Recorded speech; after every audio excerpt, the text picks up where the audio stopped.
pushing on, but then you went too far. When your ship has sailed and all your dreams are lost, everything is wrong, you feel like it's your fault. Just remember, I will be there for you, baby. Remember, there's nothing out there to get you, don't forget it. When life feels lemons, just call me. Just call me. Just call me.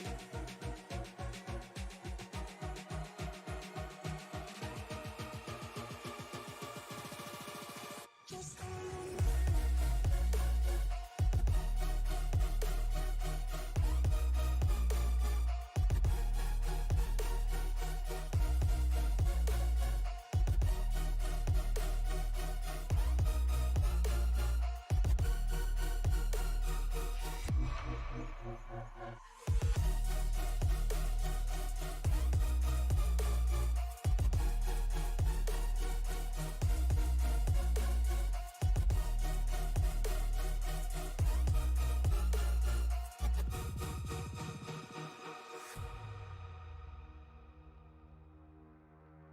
You're stronger now than you ever been. You gotta leave now, it's time to catch the wind. You will climb up high and look through the clouds, and when you're feeling low, I know you'll bounce back. Oh, and just remember, I will be there for you, baby. Remember, there's nothing out there to get you, don't forget it. When life throws lemons, just call me. Just call me. Just call me.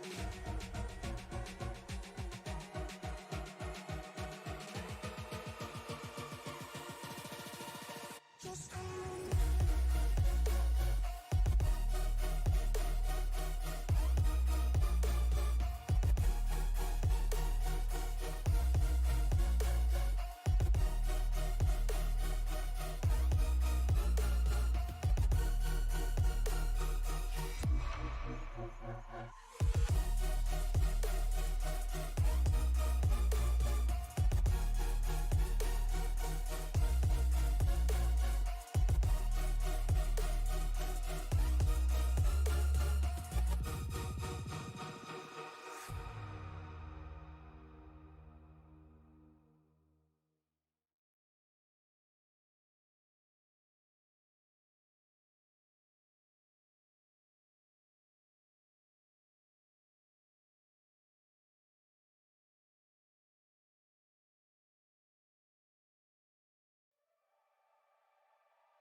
Ladies and gentlemen, welcome into Sunday Night NASCAR here, full length at Michigan Raceway. It's going to be an absolute blast. I am happy to have you here as well with my partner, Mr. Matt. Mr. Matt, how are we doing today? Hey, we're doing phenomenal. It's Richmond time under the lights tonight. This racetrack's so dynamic, comers and goers. Who is going to be crowned king at the end? We got 400 laps tonight to find out, as we've already qualified currently in the warm-up, James, and I can't wait to get this race under green. Absolutely. I know it's going to be a blast here with these drivers at Richmond. It's going to be high octane, just fast action as always. As you take a look at the qualifying results and see kind of where everybody was there before we get rocking and rolling. Alex Murray up front, Prodigy Esports. These guys probably be saying that name a lot. Travis Kravenberg, Alex Prince, and Eugene Alonso. And then, of course, JC Gibson and my guy, Mr. Raymond Root, Mr. RJ. I know we've already got some extracurriculars out there.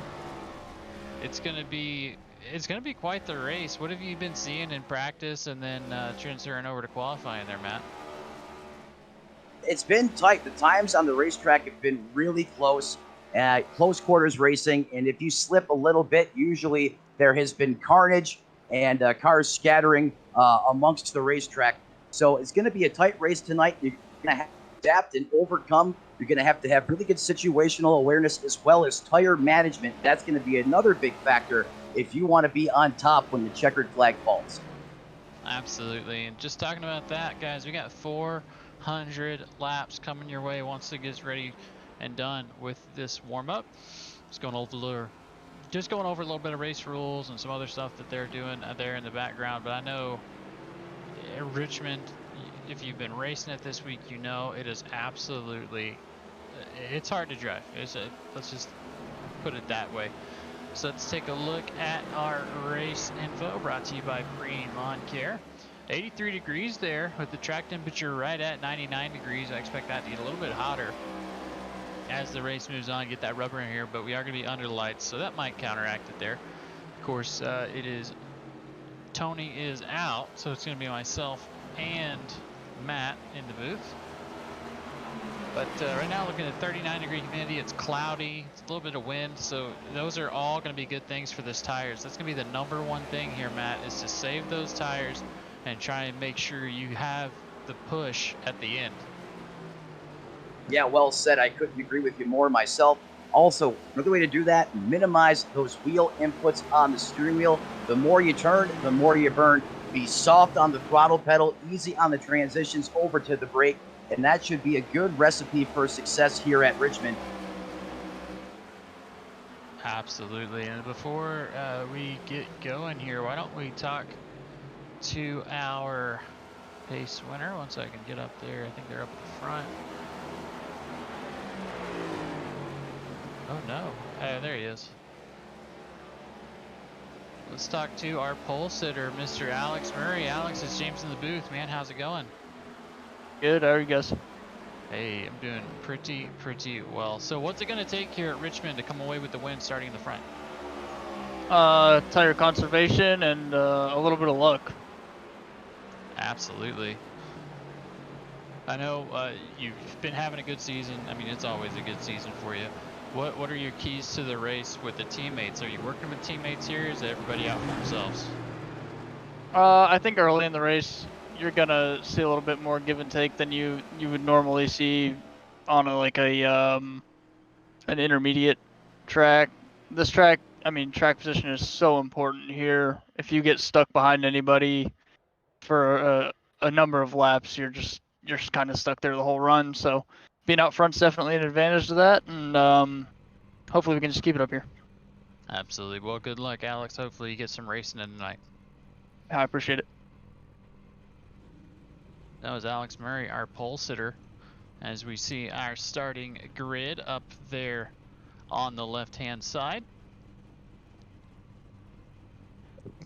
Yeah, starting on the pole tonight, you just heard from him. That's the 40 of Alex Murray. His teammate, part of Prodigy Esports in that 21, Travis Kravenberg. In third, 19 of Alex Princeton.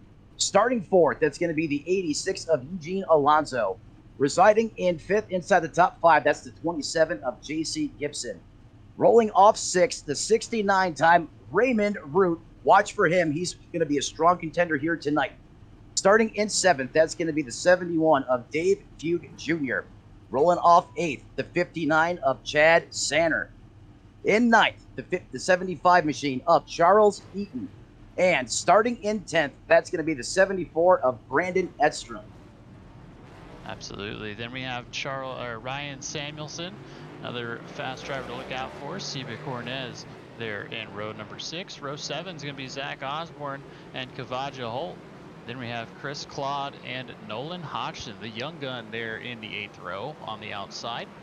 Row number 9 going to be Sean Rogers and Cody Colley. followed by Nicholas Breidenbach and Aiden Hill.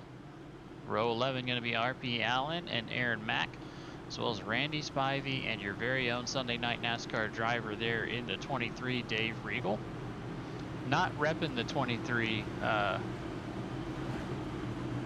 driver just because he always gets creamed if he wears our stuff. But Zachary Vaughn there in 25th. 27th is going to be Steve Herring. Then we have Bennett Allen and Brian Tarnowski in 28th. Carl Dodson and Chris Custer 15th, or row 15, I'm sorry. Alexander Gingler and John Wilco in row number 16. 17 is going to be Lauren Jones and Nick Stein, followed by Ken Ron and Robert Nestor. Rich Jett there in that same inside row, and then Joseph Lester starting from the back of the field with Daniel Fields in those Toyotas. And it is here for the Toyota Owners 400, so it should be an absolute blast as we take a look up front back to Alex Murray as we are under pacing for one more lap. Appreciate letting us get those in as we are about ready to go green. Yeah, one more time around this racetrack at minimum as those lights are still on that pace vehicle out in front showing the way right now. How about Prodigy Esports? These guys have been on another planet in those Toyotas. Doesn't matter the racing surface, the configuration, they have just been lights out. It has everyone asking, what are they putting in the water down there in their camp? And here we go again, no stranger to it. Look at the top of the grid. 1, 2, 3, those are all Prodigy Esports cars, right where they've been running as they roll off the field. Absolutely. Roll off the green, I should say. Yeah, so pace lights are off there. They have their work cut out for them. Beautiful cars here tonight. Ladies and gentlemen, get off your feet. Be sure and shout out your favorite driver. We will give them some more screen time as the time goes on, as we are about to be racing here. Green flag underway. Alex Murray getting right up with Travis Kranberg. Not as much of a jump as you would like to see. Everybody else 3 wide in that turn number 1. It's the 19, Alex Princeton, trying to put his lot in life. Eugenio Alonso, JC Gibson using that advantage there in the 86. Is Alex Murray going to take it away here in the opening lap? Yeah, Alex Murray, he's holding it down on the point right now. Travis Krayborg, Eugene Orlando, the first Chevrolet in line. He's currently up 1 spot, currently running in 3rd. But this is where it starts to get dicey. Look at the 19 and 69 of RJ Root. Oh, he gets contact. Car in the wall. Multiple cars going to be involved as the 14 gets hit multiple times. And the 10 of Chris Claude involved, multiple cars involved here as we just got underway and everyone is virtually racing on top of each other and disaster strikes big early in this one. Absolutely. I mean, you called it. That started up there with some drivers that were pretty high up in the count. Chad Sanner. Let's take a look at the replay and see if we can break it down and see what happened.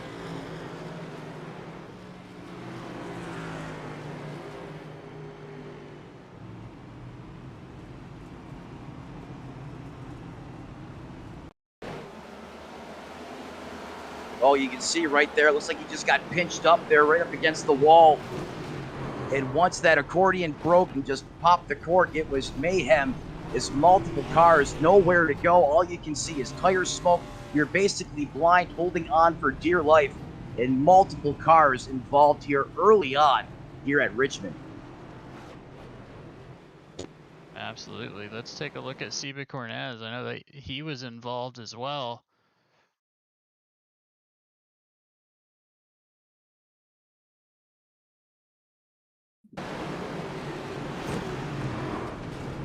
Oh, just nowhere to go. It's like the 495 around the Beltway in rush hour traffic. Yeah, that is not good for these drivers. Let's try and get one more view off the nose of Seba Cornez here. Yeah, just watch the 59 there as Sanner. He gets hooked and boom! I mean, face full of race car there. And after that, everyone goes into scatter mode, and there's just nowhere to go as this wide racetrack just plugs up almost immediately. A byproduct of just going green. Everyone stacked on top of each other. So Going to be some holes to dig out of early. The good news is the silver lining, you still have plenty of time out there on the racetracks. Just regain your composure one lap at a time. It's back out in front. Still going to be the 40 there of Alex Murray and the 21 of Travis Crayborg. They had one heck of a restart. They were basically drag racing down into turn one. The 40 cleared, and just as we started to get things just settled a little bit, big wreck, big incident here on the racetrack. So we're going to re-rack them or restack them one more time here as the lights are still on that iRacing.com base vehicle. Yeah, that lap 2 caution definitely going to put some folks in a bad position right now. Chris Claude's still in the pits trying to get here. He just came out. Cody, and it looks like Nicholas Breidenbach, hey, he had to put his car up. Let's take a look what happened to Nick. Looks like he's going to be just pinched and nowhere to go. Yeah, unfortunately, that concrete really doesn't flex or move, and as Tony would say, that's the full-on cheese grater there right down the side of that race car. Yeah, and that looks like an issue with the front or the left front. Yeah, that left front's toast. So that's going to be Nicholas Breidenbach's night. As pace lights are off, going to be coming around turn number 2 here. So hopefully we can speak with Mr. Breidenbach. As I tell you, sometimes with these short tracks, what happens is these drivers will come in, race their guts out, and we may finish with 20 cars left on the track by the end of this thing. Cars are going off the pit road. Here we go in the Geico restart zone. The 40's got the button. He's going to stand on the loud pedal as those bald eagles scream and come into life here in Richmond, Virginia. Alex Murray shoots out in front of the 21 of his teammate of Travis Crayborg. He's going to be rolling in second. The top 3 haven't changed. Big moment here in the back. The 86 Alonso gets into the wall. Cars spinning down to the inside of the racetrack as multiple cars are scattering, trying to get wound up. As we had a very similar incident, almost identical to what happened there, the first caution flag. However, the drivers did a great job having that situational awareness, being able to avoid the carnage out there on the racetrack. As you see there, the 19 gets into the back, and it's just a chain reaction. The 69 of Raymond Root, the 86 of Eugene Alonso goes up the hill. You can see everyone diving down towards the bottom. There's going to be more contact to the 53. He's going to get spun around off the nose of the 11 machine of Warren Jones. You see Chris Claude there on the top side of the racetrack as he was just coming back onto the racetrack as he was involved in the first incident. Luckily, he wasn't caught up in that one, but there we go, James. Again, contact sets it off. The fuse gets lit further up the field, and you see the ripple effect all the way through the rest of the drivers as everyone is just stacked on top of each other. Once again, nowhere to go. Absolutely. As Eugenio Alonso, strong driver, luckily he was able to keep it out of the wall for the most part, other than some small issues there.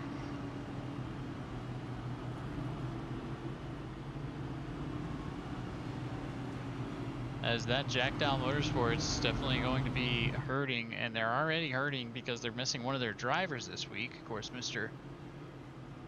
Oh boy. Who owns Jackdaw? John Bawalda. There we go. John Bawalda not here tonight. Had a prior commitment.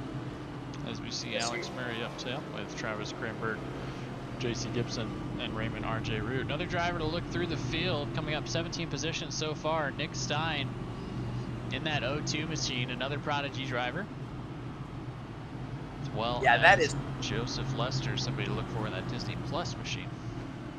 Yeah, Stein and Lester, 2 drivers you know are going to come through that field lightning fast. It up 17 spots respectively for both of them. That's not 7, that's 17.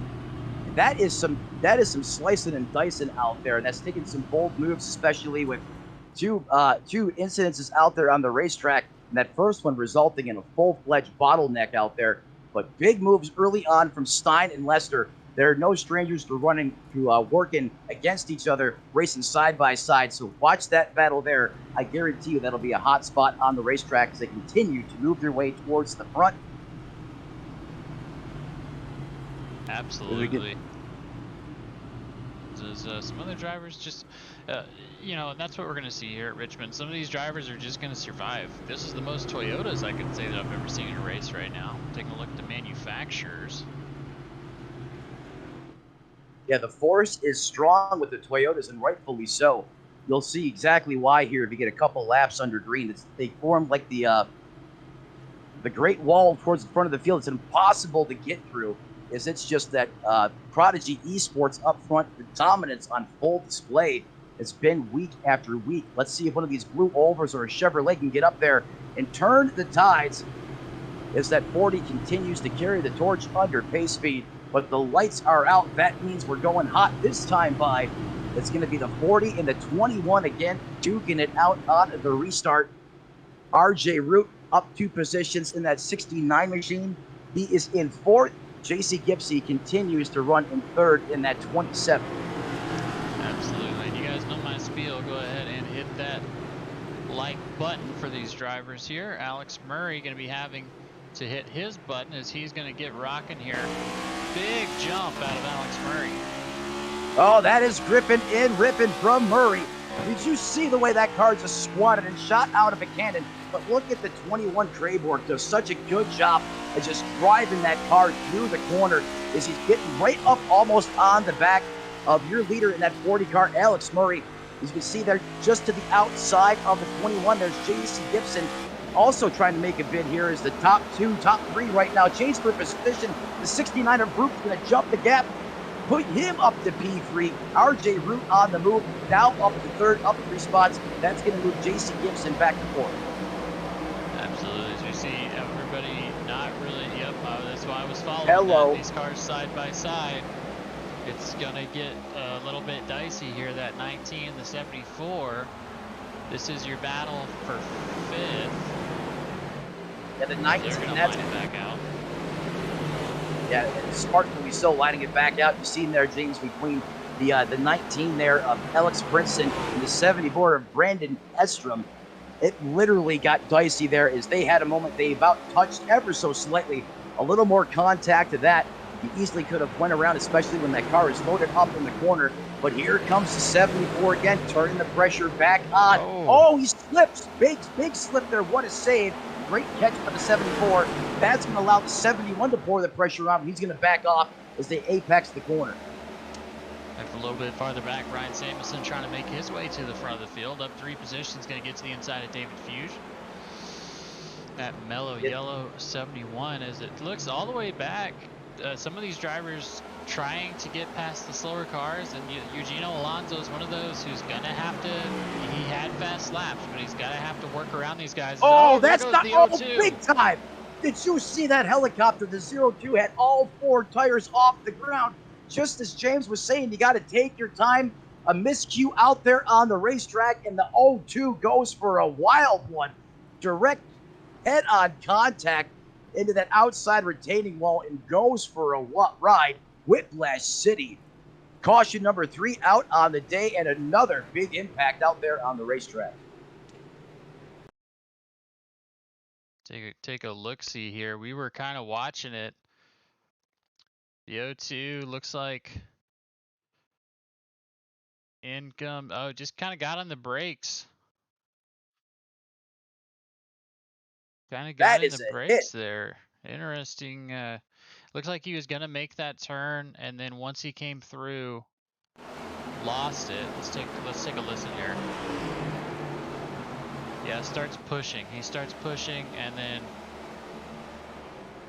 nobody told Eugenio Alonso that he was gonna be pushing. Yeah, like right place at exactly the right time, and that's why you've seen that huge abruption trajectory change in the race car as we go on board with Alonso. The boom, and just look at how that car just hooks. I mean, that was a violent turn into the wall, James. You called that beautifully.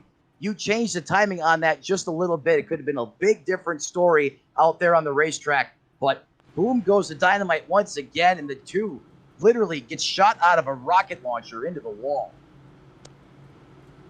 Absolutely. But Alex Murray called it. He said, I want to be up front because I want to stay out of all these issues.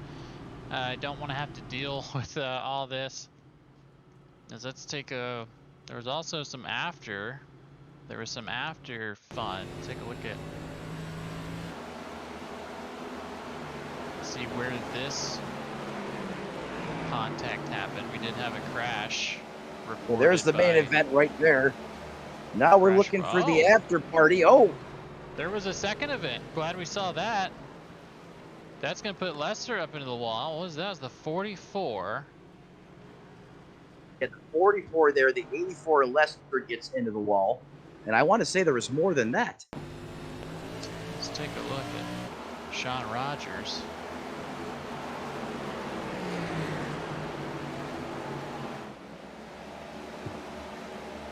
Oh, yep, the 90. Aiden Hill. And look at the 7 machine thread the needle of RP Allen. But Hill goes for a ride there as well. It's like you said, James, there was an after party to that one. The 90, the 44, also involved. We're going to go on board with Mr. Allen, as I think he had to get by both of these since, or no, that was behind him. Watch going to pop right up there. There it goes. Look how he just squeezes through there. What? I think he caught a little piece of the wall, but talk about threading the needle. Yeah, so sometimes it's better to be lucky than good, Matt. That definitely was a little bit of both. As we see here, going to be our 3rd caution of the night already on lap 23. Boys, it's going to be a long night if we can't get these things under control. Yeah, Richmond, it's such just a pace-setting track, a rhythmic racetrack. These drivers, they want to get in and just start logging their laps, hitting their marks out there on the racetrack, and cycling these tires back to cold after a hot lap or two is not what these drivers want to see, especially up here near the front of the field when they're trying to really feel how the race car is going to handle and perform over the run. We haven't been able to really put 10 laps together yet. So let's see if we can get things settled down here, get everyone checked, re-racked, restacked one more time as the lights go out on that pace car. Up front, it's going to be the 40, the 21, and this time the 69 of Raymond Root is the 40 in the Geico restart zone. He's got the loud pedal. Oh, the 21 of the 40 touch on the restart, almost disastrous. That's going to allow Raymond Root to gain some momentum down the inside. He thinks better of it. We go on back through the field to 19. There he is, Alex Prince and JC Gibson. Really competing hard door to door right now as the 19's working the bottom side of the racetrack, always going to slide up the hill just a little bit. He's going to stay off the 74 though. Brandon Estrom doing a great job working the top side. Absolutely. Right now, as these drivers, they're finally up Travis Kramer, able to get down. He was stuck in the high line for a little bit, and you don't want to do that. You can make up some time here at Richmond, but what's really going to hurt you is it's going to be those. It's going to be mess up your tires there as we see Ken Ron now getting a little sideways. Oh, the 59 again. People. Yeah, there's just too many people occupying the same space, battling. Yeah, everyone just going for that same piece of real estate there on the racetrack. We go on board to the chopper view here. You're going to tell the tale here. You can see the 82 and the 33. The 14 going to split the 35 there. And now here comes the 55 in on the bottom. It's going to be tight. The 53 comes down. It's going to be the 1-2 whack-a-mole there. The 16 is going to try to get woed up. Barely gets by. Wow. A lot of close calls there for some of these drivers near the back of the field. But unfortunately, the 33 there, he's going to have to go down pit road in that ZL1 Camaro and undergo repairs. That's the Chevrolet of Ken Ron. There's a caution yet once again comes back out. here at Richmond International Speedway, right here in the heart of Virginia. Absolutely. Unfortunate there, but what we do have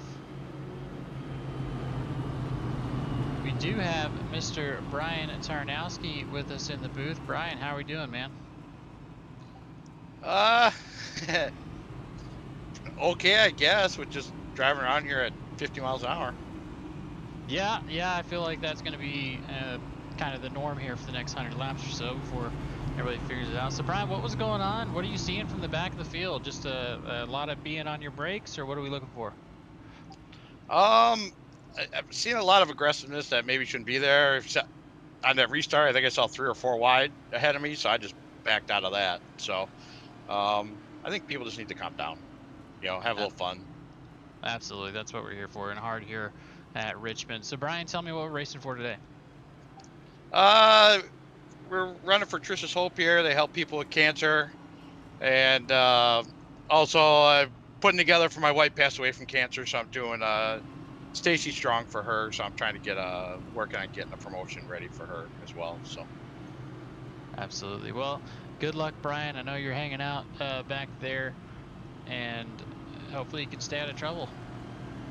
Yeah, definitely. Hopefully we can at least get a.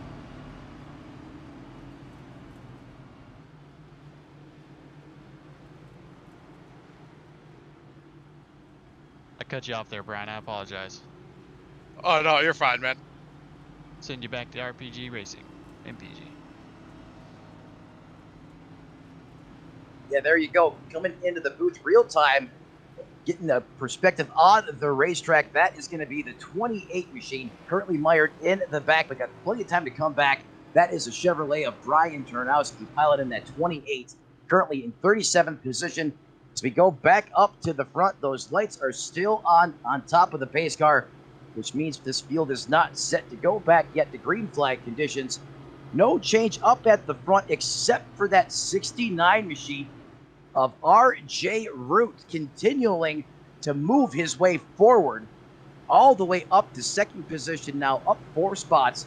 69 time on display right now. Absolutely. Alex Murray and RJ Root used to be teammates last time I covered this series, so this is going to be an interesting start. See how they go.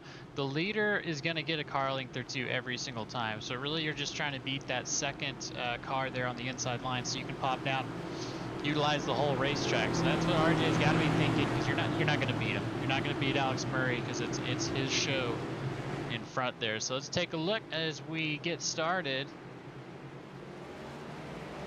Oh, the bump from the 21 is it's Murray time out front, and that helps him get a great restart as we're all screaming back up through the gearbox, firing down into 1. No change at the front, but the 27 now putting the pressure on the 69 of RJ Root as he's being forced to the top side of the racetrack. The 27 wants the bottom, but cannot beat the 69 in to the apex of the corner. The 69 is going to cover the spot. Great move there. Great defensive driving by that 69 of RJ Root. Here comes the 19, though. Alex Princeton, he is on attack right now. He's working the bottom inside of that racetrack, churning and burning. The 74 of Brandon Edstrom, he's rocking the top. He's going to get a great run on the outside, though, as we go back to the 88 to 71 now. That's going to be Ryan Samuelson and Dave Hughes. They are battling door to door here as we go on board, looking out the front bumper.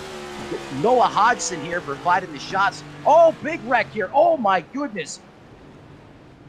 As we have multiple cars skidding in through the infield, making contact with the inside retaining wall all the way through the grass as we were on board.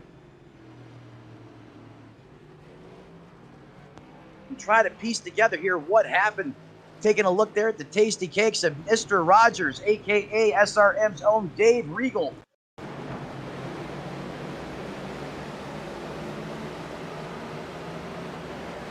What in the... Oh, my goodness. I'm not sure what happened there, James, but... I mean, suddenly we have multiple cars once again taken out of this race with heavy impacts. This is where I think I saw it. Oh, no, it's going to be the 75. There we go. I got you, 75. Yeah, the 75 just came into the frame like he was stopped. see what number he actually is. Oh, yep, Charles Eaton. There we go. So this is where it started with Charles Eaton. I don't know what really happened is, oh, I went Charles Eaton. There we go. Oh, So this was, that tells a story. yeah, multiple things happening here. As let's go back. Please excuse the, don't look at the man behind the curtain. As the 75 trying to get to the inside, and he just encroaches on the 53. Yeah, he just howitzers him up the racetrack. Thought he had it saved, picks up the throttle, and that's why he was so much slower as the camera was advancing back forward through the field. Dave Regals and others have nowhere to go as they're trying to suddenly dodge an out-of-control race car. As we take a look there at the 8 machine there of SRM's old Dave Regal. I'm not so sure if those tasty cakes got any frosting left in them after that impact. It certainly could have been a lot worse out there as Dave Regal continues to march on. But once again, James, we keep saying cautions breed cautions. And we're only on lap 37. Yeah, a and couple, cautions can... Go ahead. To say cautions continue to be one of the main storylines of the night, if not the main storyline. Especially with all these drivers right now. This is our first short track, so this is the first real test that some of these guys are going to have. Let's see here. Here we go. Yeah, back to it. Yeah, this is the first short track that we're going to cover this year. This is going to be the real test. Sunday Night NASCAR decided to go full-time racing after last season, and it gives some good racing action, and it adds in that different layer of where they're gonna have to be. But mentally, this is where it's gonna get tough. These drivers are gonna have to realize that this is a long race, and points-wise, you cannot afford to go out and ruin your race early, especially if everyone else is going to make it to the end of this thing. So some drivers just not settling in to where they need to be, and rookie mistakes gonna plague these guys because they have not seen the short track yet, Matt. And this is, you bring up a great point, James, and this is where that crew chief needs to be that voice of reason. Get control of that race car driver. Help him understand the bigger picture here, the plan the play that's in place. I understand you're hot right now, you're frustrated, but that mentality is not going to help you advance your race car throughout the leaderboard. You're going to have to get him calm back down, refocused, and that's going to be critical here right now. Because we're at a pivotal point in time of the race, as everyone seems to be racing like it's 20 laps to go. We haven't even cracked lap 50, as we're working lap 39 right now. As that pace car is going to pull off one more time, that means we're going to uncork these boys under here at the Richmond. Back to the green side of things, the 40 machine, no surprise. He's going to jump out on a great restart. It's Murray time to the front. Look at the 81, the 19 picking up right where they left off. That's Samuelson and Alex Britson, 3 wide. All the 35 and the 84 close quarters here as everyone stays off each other. We're still rolling forward 2 by 2 throughout the back, going throughout the top 10, James. Absolutely, a lot of races to cover here as Joseph Lester trying to make his way through, as well as Bennett Allen, so working together there. Alex Murray has it. RJ Roots found his way back up to second after that restart as well. So Nolan Hodgson and Joseph Lester, keep an eye on these two. That 35 car is fast. Not sure what's going on with why he doesn't have a paint, but it is what it is at this point. Yeah, I was wondering that myself. Thank you for the clarification. But Lester up 27 positions. Not 7, not 17. Now up 27 positions. He has cracked the top 10, James. And this man virtually started out in the woods. Absolutely. Now doing battle with Bennett Allen there on his outside. And yeah, that's what we're going to see. Himself, Bennett Allen, Carl Dodson, some of these drivers kind of coming in to this thing, trying to get back into it. Not to mention Eugenio Alonso, that red and black 86 machine. He's got to get his way back up through the field. But if something's going to happen, it's going to happen right around this area, kind of like a weather report, if you will. From 11th to 15th is where we're going to see all these drivers working on each other. And Richmond's just one of those tracks where you have to pay attention. You have to be consistent, get in a groove. You can't drive the car to be fast, if that makes sense. You drive the car to cover that bottom and to keep your rhythm going so that we can get a little bit farther in the run. There's a car in the wall. It's going to save. Up front, Alex Murray and RJ Root battling it out. RJ right up in the back of that number 40 machine. Yeah, knocking out the back door. It's not delivery. It's RJ Root giving the boot a little bit there to Murray. You see the contact is the 69. Wants his turn to carry the torch here around Richmond International Speedway. The 40 is going to back off, let the 69 come on by. Up 5 spots. New leader leading his first laps. First lead change of the race. That is the 69 of RJ Root to the point, James. Absolutely. Top 7 cars right now, Toyotas. So the manufacturer having a good run as we take a look here at these were the drivers that got in the wall. Siva Cornez working his way inside of Nolan Hodgins. So we've settled down for the most part. Everybody kind of getting in their own rhythm, trying to work through what their issues are. Let's take a look at when we're going to catch some lap traffic. As you see, the number 1 coming up on Brian Tarnowski, and that's going to be the next storyline. Matt, tell us about lap traffic and what role it's going to play here in the race at Richmond. Well, lap traffic can be treacherous here at Richmond. It can make the leader's lead disappear in no time if you don't catch that lap traffic right, or if they don't simply want to play nice and let you by. Some people out there on the racetrack, Ryan Newman, for example, he can make your life miserable, make you work really hard, keep those tires up. While you're doing that to your race car, you're letting all that time dissipate and disappear as everyone in the field catches back up to the back of your race car. So lap traffic can almost certainly be a big gremlin out there on the racetrack. You got to navigate it. You got to hit it right. Hopefully you catch it at the right parts of the racetrack. If you can do that, you'll be able to stay alive. But lap traffic here at Richmond can absolutely be a gremlin here, or sometimes underrated and often forgotten about until you're literally right in the middle of it. And then you have a newfound respect for it. Is everyone there around the 84, the 71 was doing the safety dance there as their cars were stepping out. Absolutely, that's what we're going to start seeing lap times kind of pacing off here. 22.4 was our best times, and 22.3 up front. So that's going to play a factor here. You're not going to get a lot of laps on these tires. It's an abrasive surface.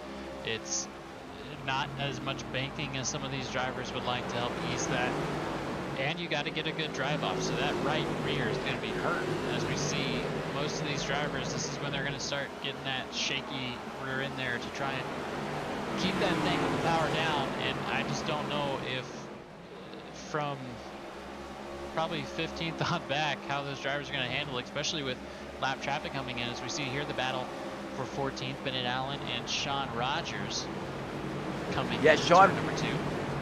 Yeah, Sean Rogers and that 44 machine, the 86 of Eugene Orlando. The 15 is there as well. Like you said, James Brown, 15th place, that's going to be the high-risk area on the racetrack. I love how you put it into storm chaser terms, referring to the convective outlet. And here we go, back up front, though. RJ Root and the 40 of Alex Murray wants the lead back. He's going to work the inside of the racetrack. RJ Root looks like he's not going to contest very hard, as he's going to back off and let the 40 back on by. Give and take early on in the race, especially between teammates. Those are 2 veteran race car drivers. They understand the bigger picture here, and that is making it to the end. And that right there is a class act on the racetrack between 2 teammates. Yeah, and it couldn't have came at a better time for Alex Murray. He sees those lap traffic approaching, and you want to be in the lead here. You want to have your opportunity to get out there, as RJ Root's kind of falling back to Travis Cranberg, JC Gibson in 4th, Brandon Edstrom there in 5th. As 6 is gonna seeing a little bit of issue there. So there we go. Alex Murray caught Brian Tarnowski. Oh no, he locks him up. Oh no! Who was that? That was Alexander Gingler, so he wasn't even in the race.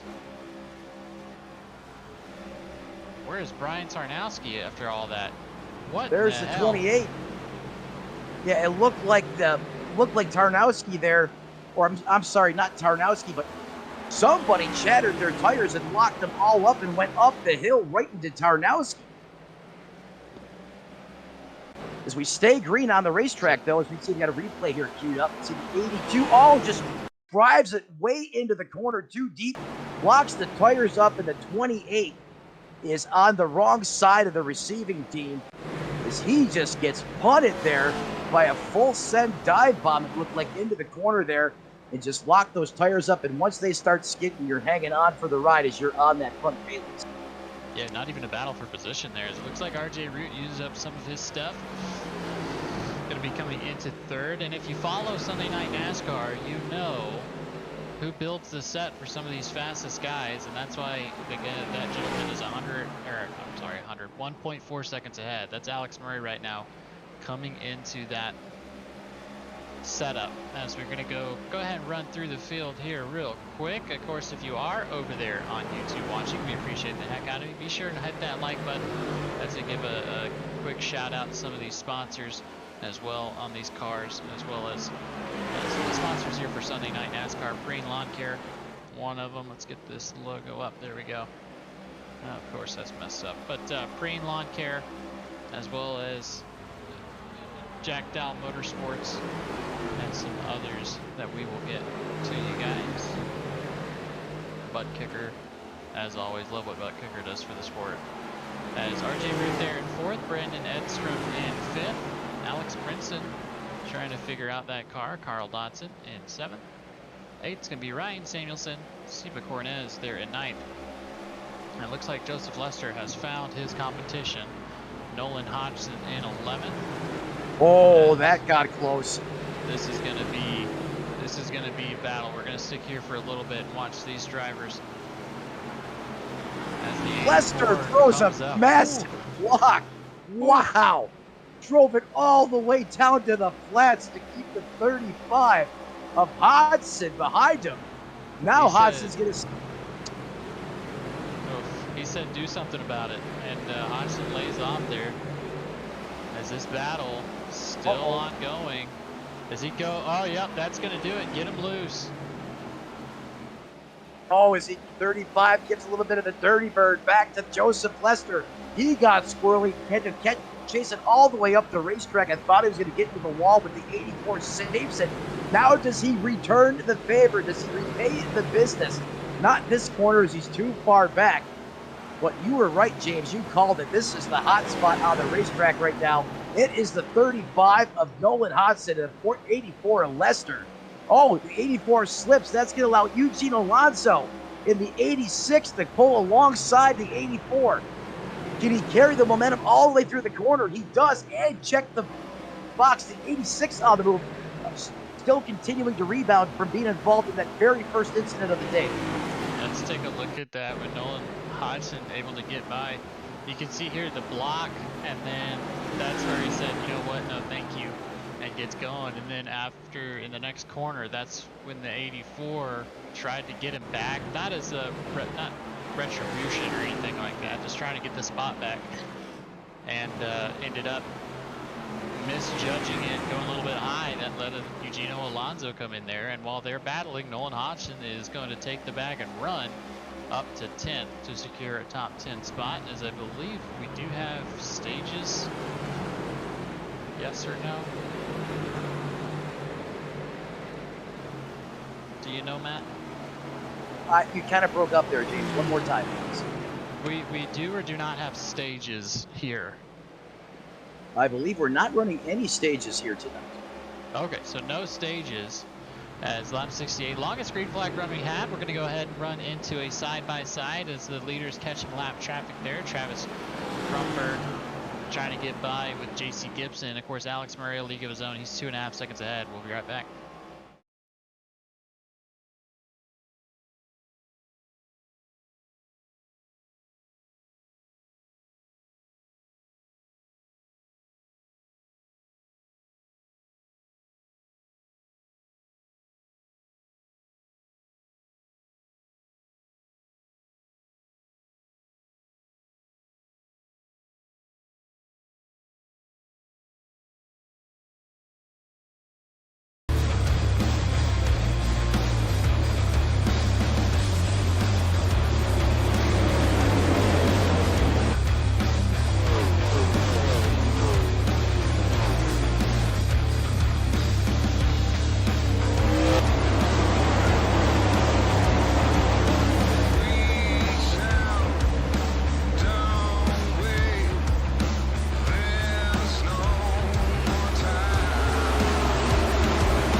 All right, ladies and gentlemen, we are back here at Sunday Night NASCAR. First stage is in the books. Alex Murray gonna take that stage win and the bonus points that come with it. As we just looking at some of these guys and what we're hearing in the chat, they're always pretty lit, always excited to hear those chats getting rocking and rolling. But if you can make the chat happen here on YouTube as well, you can go to that little chat box and say something to us, and when we see it, we will hop over and acknowledge you. We already have Dcash videos there. Yeah, we certainly appreciate Dcash videos. He's got it dialed into the right channel on YouTube, locked into SRM. If you're new, want to join the family, it's simple. Smash the like button, ring the bell. We have high-flying sim racing action 7 days a week. And don't forget Tuesday, Super Tuesday on SRM, right around the corner, as we have 6 broadcasts running throughout the course of the day. So don't miss Tuesdays here on SRM. But right now, going back to SNN as those plates are out on the pace car. The 40, Alex Murray, he is going to lead him down. He is going to have the trigger as we're waiting for the 40 to fire off, and he hits the loud pedal down one more time. The 21 gets a much better restart.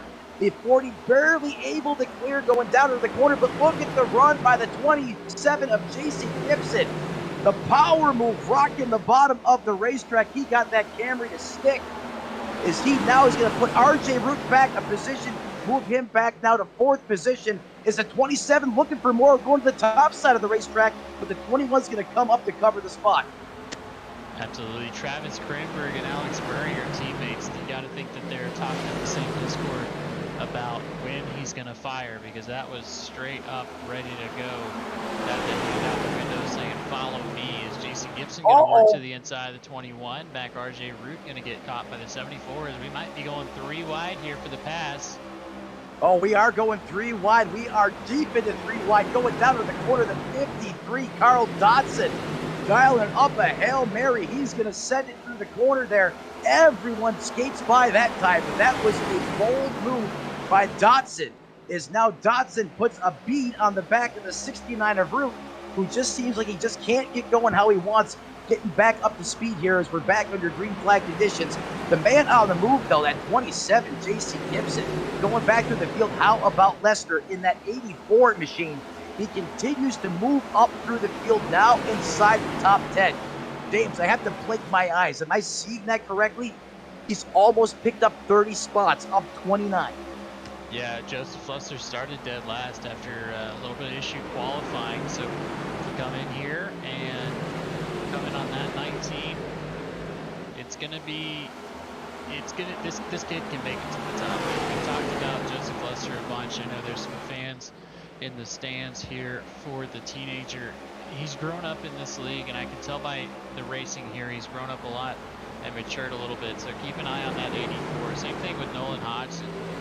Wherever he's at, he seems to be having some issues, but there we go. Oh, Joseph Lester gets put down a little bit as we go back up front. The 4-way battle. Alex Murray for the first time having trouble 3 wide.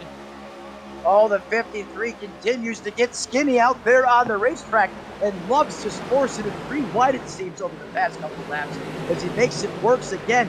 He steals another position. The 53 of Dodson now up to 3rd, up to 2nd. I'm sorry, is the 21's going to come back.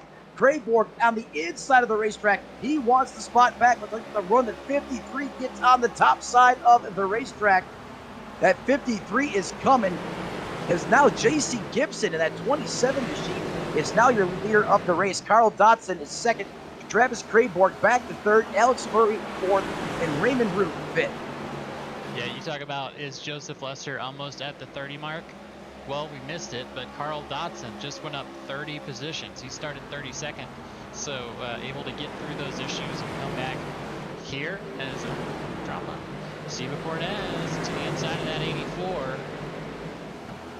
Yeah, that's 14 of Cortez there, working to the inside of that 84 machine now. Cortez now seems to be on the move. He's got that car rotating the bottom of the racetrack better, and that's going to help him get around this facility and shave some time off the laps, and you can see that reflecting in the performance of that 14 as he is door-to-door right now with the 84 Lester. He's going to come on down, put the squeeze job on. They do not touch. There's a drag race down the backstretch. Getting back into the corner, virtually no change. It's the same battle for position, going to be just about door-to-door at the start-finish line as they fire off down into one, still side by side. Yeah, they're about to catch the 19 of Alex Brinson, who has the best view of the race in this battle. And Steven trying to hold that inside. I tell you what, though, Lester really holding him off, but he can't do it for long. Gonna have to cut down there. Does not want to get caught on that outside and get freight train. As I see the chat, we have some drivers here, or some fans for Mr. Nolan Hodgson. They're in that 35 machine. Yeah, Hodgson, he's now in 16th position there. Kind of neutral on the day, but hey, he's had his fair share of his hands full as he was literally slicing and navigating his way through all that mayhem to the first part of that race, which just seemed to be dominated by caution flags. But that 35, that race car is clean, that Camaro is looking good. Just outside the top 15 in 16th position. That's the 35 with Nolan Hodgson where he runs right now. Absolutely. Going back up front, JC Gibson, we're going to have a little bit of issue yet again with these lap traffic. He's coming up on the 28th position of Steve Herring, and Steve's going to have to do something to, you know, you don't want to go any more laps down, but I don't think we have enough to worry about that right now. JC Gibson is catching drivers that are multiple laps down, and if you're multiple laps down, you're definitely not going to try and compete with that leader for anything. The next one that does have to worry about it, Chris Claude. He's going to try and stay in that position where he's at right now because he does not want the leader to get by. All important to get those spots and keep them. Yeah, Chris Claude right now running in that 22nd position. I know he's still trying to recover. I believe Claude was clobbered in one of those earlier events in that 10 machine. Probably doesn't have the balance on that race car. Maybe the toe's still knocked out a little bit on it, as he's been in the pits a few times now trying to get that performance restored in that 10 machine. But like you said, James, if he's unable to move his positions forward on the racetrack, he will start falling under duress of those leaders here if he isn't able to pick it up on the racetrack in the form of time. Absolutely. Speaking about picking it up, JC Gibson here catching the lap traffic that is, they are battling for position up ahead of him. Trying to call out where he wants them to be. Our first Chevy in the field, that very colorful 53 machine, has finally broken up some of those Toyotas and is making his way, trying to get to the back of Jason Gibson. We're going to have another stage, so you know you don't have to fight too hard here. You don't need to hurt yourself. As Travis Greenberg, Alex Murray, RJ Root now found their celebrating us from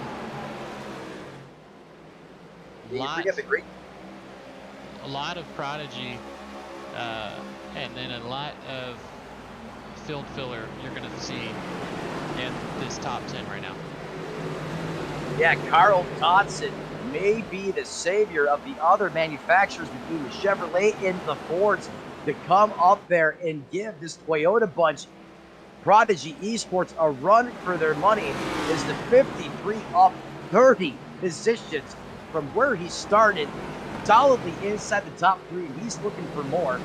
At 53, and Carl Dodson is strong in that ZL1 Camaro right now. Absolutely, ZL1 Camaro. It's there. I love the look of these things. Who's your favorite manufacturer, chat? And do we normally see a lot of these Toyotas, or is this because this is the Toyotas just seem to run better at Richmond for some reason? Unfortunately, no. This is, you're seeing what? Oh, big smoke, and when there's smoke, there's trouble, and there is the 28. No, not again. Is trouble finds Brian Tarnowski, who is snake bitten yet again once in the early going here in Richmond. And Brian just gets a little bit bent out of shape. Let's take a look. Looks like he's gonna be on his own.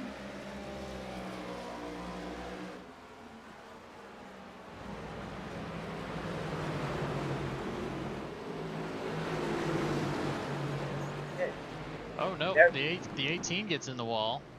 So that was not on Brian Tarnowski. That was on the 18 of Chris Custer, who got into the wall.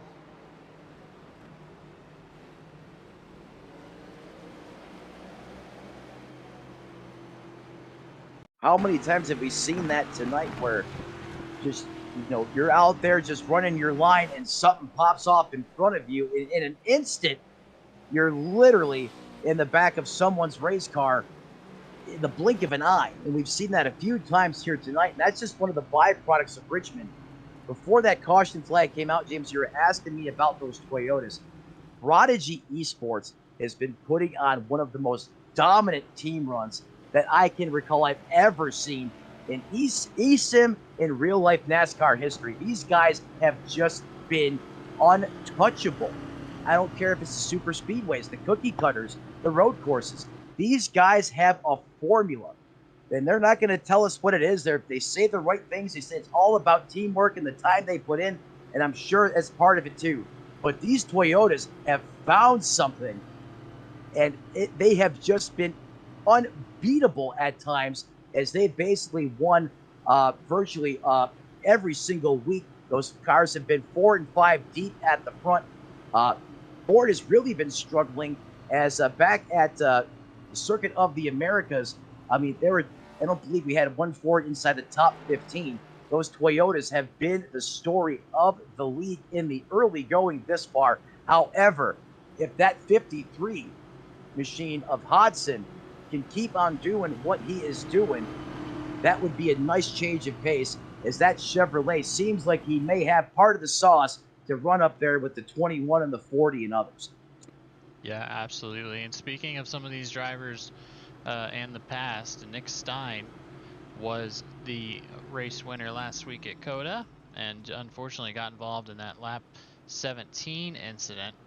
But give him a little bit of shout out. But I tell you, it only matters if you can do both of them, right? If you can come out the road courses and then make a difference here, and that's what Alex Murray's doing. And just to run through this team, right? Travis Krenberg is in Prodigy, Alex Murray, Prodigy, Brandon Edstrom in 4th, Prodigy, and then you've got to go all the way back down to Aiden Hill in 13th to find the lowest running Prodigy Esports driver right now, which is surprising given that some of these drivers, none of the drivers in this team, I'm sorry, have had any caution or any issues getting through these wrecks. So that the old adage of just trying to get up front and stay away from some troublemakers is paying off here. And the other part of that is the 40 of Murray, the 21 machine of Kryborg.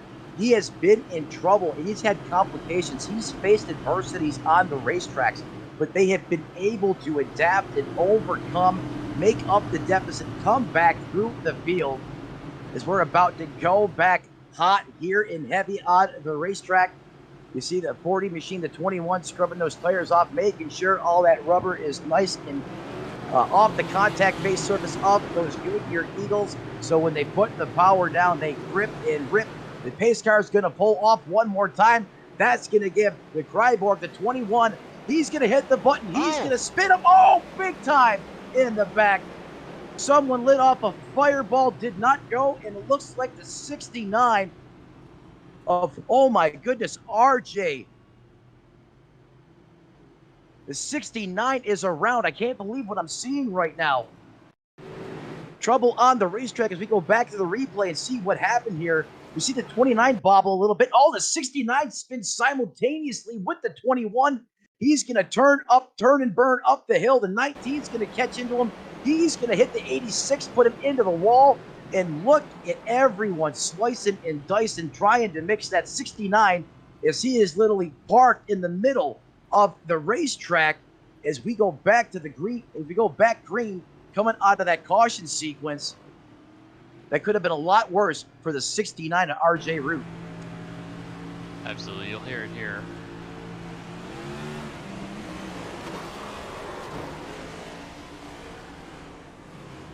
A rare mistake by those Toyotas up front. You just don't see that. Yeah, we don't have the thing blocked off like Fox does. So let's take a look. Everybody's starting in Edstrom starting in second. So the drivers up front starting in second, but unfortunately, RJ there is going to go to the back. As always, I love to talk with RJ.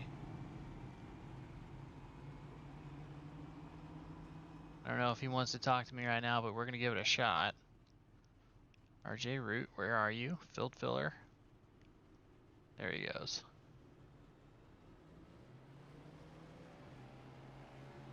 RJ, is James in the booth? You got us? I got you guys.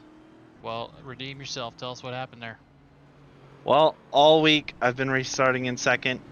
I got killed on a restart earlier because I restarted in second, and I tried to restart in first.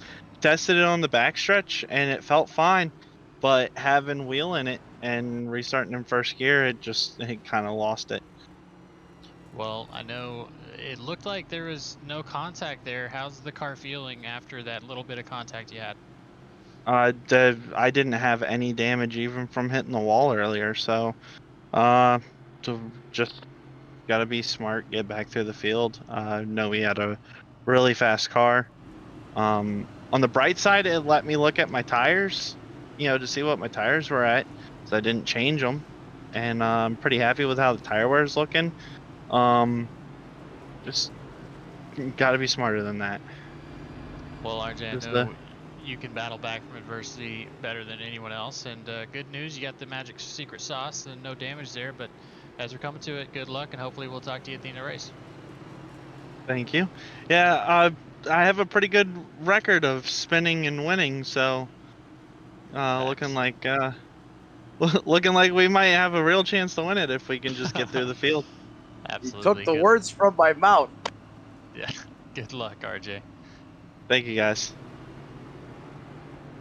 Yeah, I was going to say, but he stole the words from my mouth. He's done the spin and win already this year. And when that 69 has had adversity staring him right in the face, he knows how to capitalize better than anybody. So watch that 69 come back to the front. He has done it multiple times, and it would not be surprising to see him back up there contesting for the win before we write this one in the history books. Those lights on those pace car go out one more time. I heard someone saying that pace car may have to pit for fuel before these guys out on the racetrack if this keeps up. Yeah, a little bit of a funny there is that Ford Fusion, I don't think it's led the most laps, but it's been close, probably second most outside of Alex Murray. As we're going to rack them up, try again here. Teammates all in the top three, so you got to think they're saying 3, 2, 1, go, as out goes Travis Cropper. Oh. Steve Cornez with a little bit of bump. All is well, though. 3 wide. Look at Lester rocking the bottom. That's a twofer going into the corner. Look at Lester. Someone is blinking out there on the racetrack. That is the 22 machine.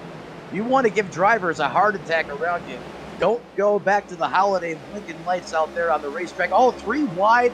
The 27, the 81. As the 27 continues to come back forward, that's Jason Gibson. And he wants to be back up front in that Toyota, and he is in a hurry to get there. See, that's the one thing that I worry about, James. I understand you have a fast race car, you have sponsors. It's your job to go out there and perform on the racetrack. You just have to manage that. Look at this. All the 84 and the 53. That's going to be the 84 of Lester, the 53 machine of Carl Dodson, who is up front there as well. These guys are running like it's 10 to go as they are just coming through the field. Yeah, and what's fueling this, what's allowing this to happen for Carl Dodson and Joseph Lester is fresh tires. They came in on lap 98 before everyone else, and this is the first opportunity they've had to use those fresh tires to get out there and get an advantage in some field position. And that's what they're trying to do, trying to get up there, use those tires before they plateau, and get some free spots here as they move through the field.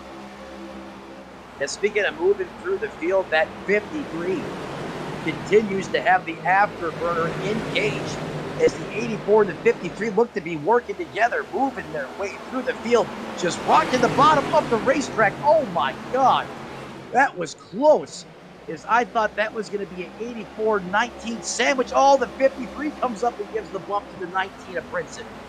Yeah, I think Princeton was slowed down there as Joseph Lester is making his way to the front, but he is not making any friends for sure. Diving into these turns, trusting those tires and trusting the drivers around him to cover down, as now he's going to be on the battle with the lead coming from, I believe he restarted in 15th, as he's got the leaders in front of him. See how he handles these passes. Oh, I mean, Lester is lit right now. Oh, no, no.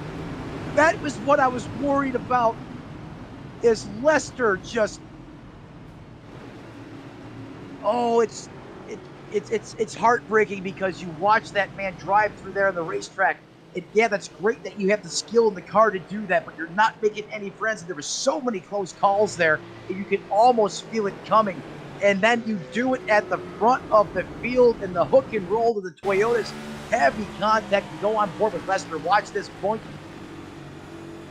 It's a double doink there. Oh, and just like that, 21 of Kryborg. Hard contact into the outside retaining wall.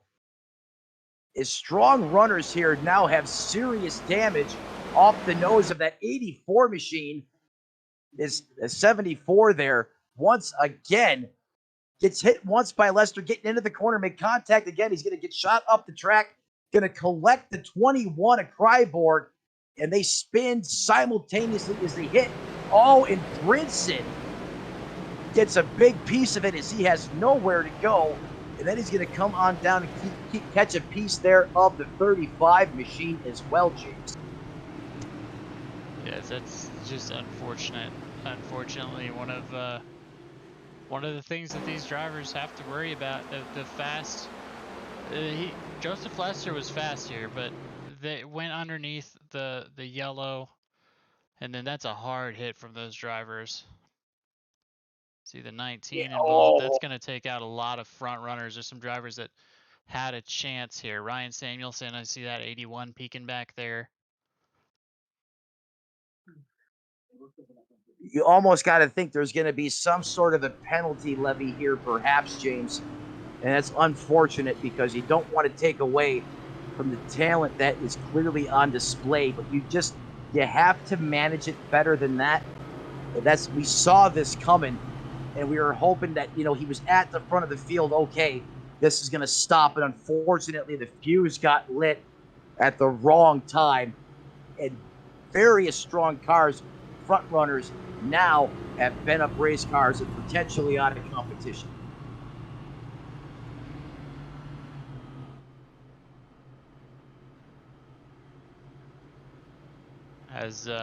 So Joseph Lester is going to be the leader here. Coming to it, Carl Dotson on that outside, JC Gibson. But that was a huge blow for Prodigy Esports. And the drivers that are left for Prodigy up front, of course, Alex Murray, who last came down. He came down pit road, so started there. And then I believe Aiden Hill was not involved in that one. But Brandon Edstrom and Travis Krumberg, they're up there trying to get some more laps. It seems like the damage we're not seeing is bad here. And that is shocking. That is having maybe luck on your side, because I recall that 21 having all four tires off the ground when he got hit by Pepini there. Yeah, absolutely. I do see the chat. We have some good ones. Over under 5.5 cautions before stage 2. I think we're going to hit the over on that, honestly.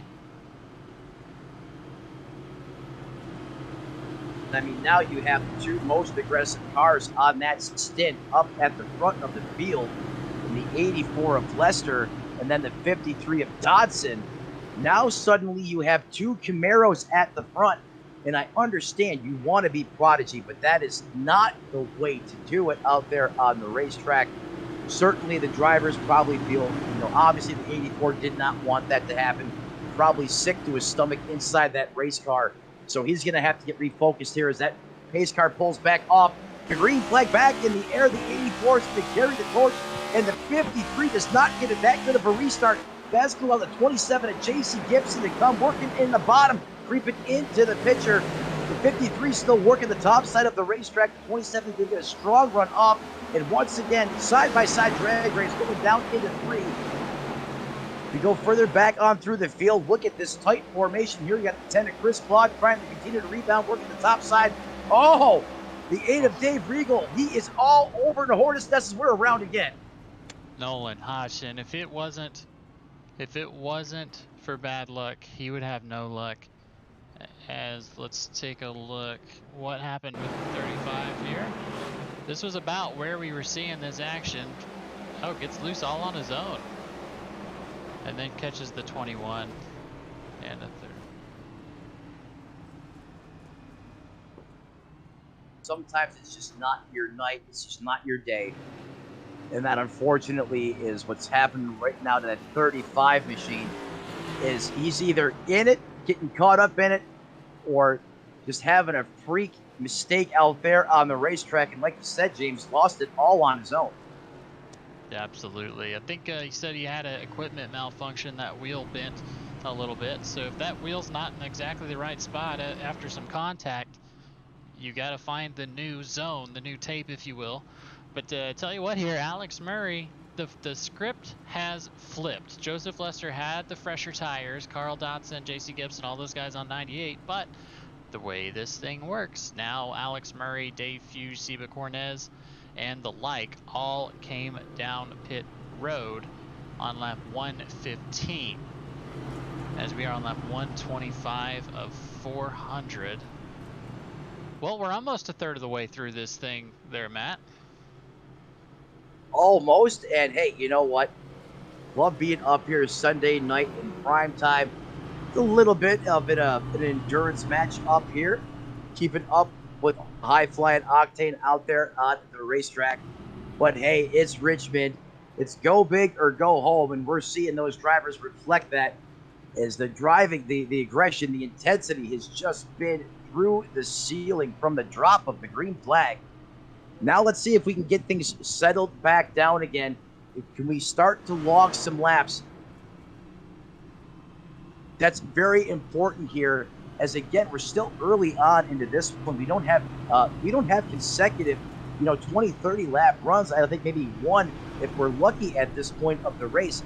So these drivers still trying to figure out how these cars are going to change. The balance as that fuel wears off, as that rear burns off. Having the stop and go, start and go is really affecting, that part of the strategy and the feedback the team wants for the driver and how the race car is performing as it falls off over the course of the run. And you really can't give that feedback when you're out there going at caution pace around the racetrack. So let's see once again if we can cycle back and just get into a green flag sequence here and start logging some laps, get back into that rhythm. As Lester in the 84 up 36 positions. Dodson up 30 positions. I mean, these guys started from the next county over and are up at the front of the field. Might not have a lot of fans right now how they've got up there, but nonetheless, they are up at the front. Yeah, maybe the real treasure is the friends that we made along the way, as Carl Dotson and JC Gibson, they didn't have any issues. It was mostly Lester up there. A lot of skill behind the wheel of that 84, but and I get it. When you see that target, when you see that lead, you know you can make it. And unfortunately, once that door closes, sometimes it's a little too late to change up your plan. But he's got some friends coming from the rear. I know Ryan Samuelson, Alex Murray, Kavaja Holt, all those guys looking to get up there in that #1 spot. But the Toyotas have lost their grip on the race. Chevy's top 2 and in 4th as well. Yeah, and they certainly have at a shocking turn of events. And if you guys are just tuning in now, after this one concludes, you're going to want to go back and check out what happened earlier on, how we got here so far, as we are now getting ready to go back to the green flag side of things. as the 84 enters the Geico restart zone on the smash the gas pedal through the floorboards. Once again, up through the gearbox. Remember, we got 5 speeds in this race car, not 4. It's a sequential shift on full display. Look at the 27 rocking the bottom, eating the yellow line all the way around, taking the shortest distance around this racetrack. If you can make it stick, you know it's going to be FAST fast. Is the 27 going to battle with Sean Rogers on the top side of the racetrack, going back through the field, going on board, looking out the front of Murray as he's also working the bottom. As you can see how much time he's able to make up, just diving it down into the corner, out breaking that 44 Camaro of Sean Rogers, who's also up 14 spots. As you can see, he just chips away at it, chisels away a little each corner, and now literally Murray is just about there. Oh, big damage up front is the 27 of the Toyota, I believe, almost looked like it administered a shot to the 53.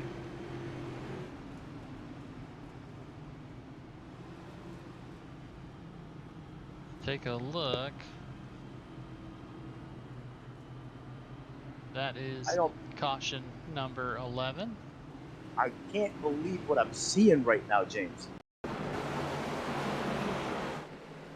You see the 84 less up front. Oh, the 53 gets loose, comes down, collects Lester. The 53's then going to come up, take out the 27. As the 44 is going to skate by on the bottom, so is Murray and the 81 as well. The 71, gets skinny. He goes to the grass, catches just a little piece of it. I think that Mustang's going to be okay.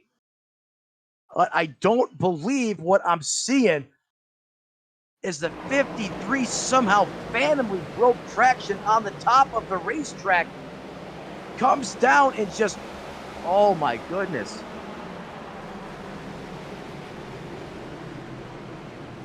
Is this race has just had the twists and turns and the drama and the storylines continue to mount here, and we're not even 150 laps in the books. Some would say that might be instant karma, perhaps, if you're in the Toyota camp. I don't know. Just trying to make sense of what we're seeing out there on the racetrack. But nonetheless, another Toyota there gets substantial damage as somehow the car just freakishly broke loose. Yeah, absolutely. And I was gonna say that, you know, we remain impartial up here, and like it or not, some of these drivers do have a lot of talent, but you gotta have a little strategery behind that talent, and you gotta know when to use it. You can be talented all day, but as you say there, it all takes is one mistake. As Sean Rogers, Alex Murray, Ryan Samuelson, Chad Sanders, Seba Cornez up front. Cody Colley, Eugenio Alonso, Raymond Root. So, hello, Raymond Root. I see you. Yeah, absolutely. Coming back up through the field. Every time that he spins, I tell you, I've watched a lot of Sunday Night NASCAR in the last 2 years. RJ Root is never out of it, especially in a caution-filled race. He's going to find his way to the front, knows how to stay out of trouble. Fourth caution, close to that 5.5 over and under. I think we're on the 11th caution, my guys, so we are pretty far past the 5.5 over under, unless you're talking about just stage two cautions there. And if you do have that 5 over under, you can also pick who's going to win stage number 2 and what color their car is going to be, as well as who's going to be in third, and you can win $10,000 of Matt Medler's money. Oh, thank you, James. This is kind of like win Terry Bradshaw's money, I see. As long as it's being sponsored by SRM, hey, I'm all for it.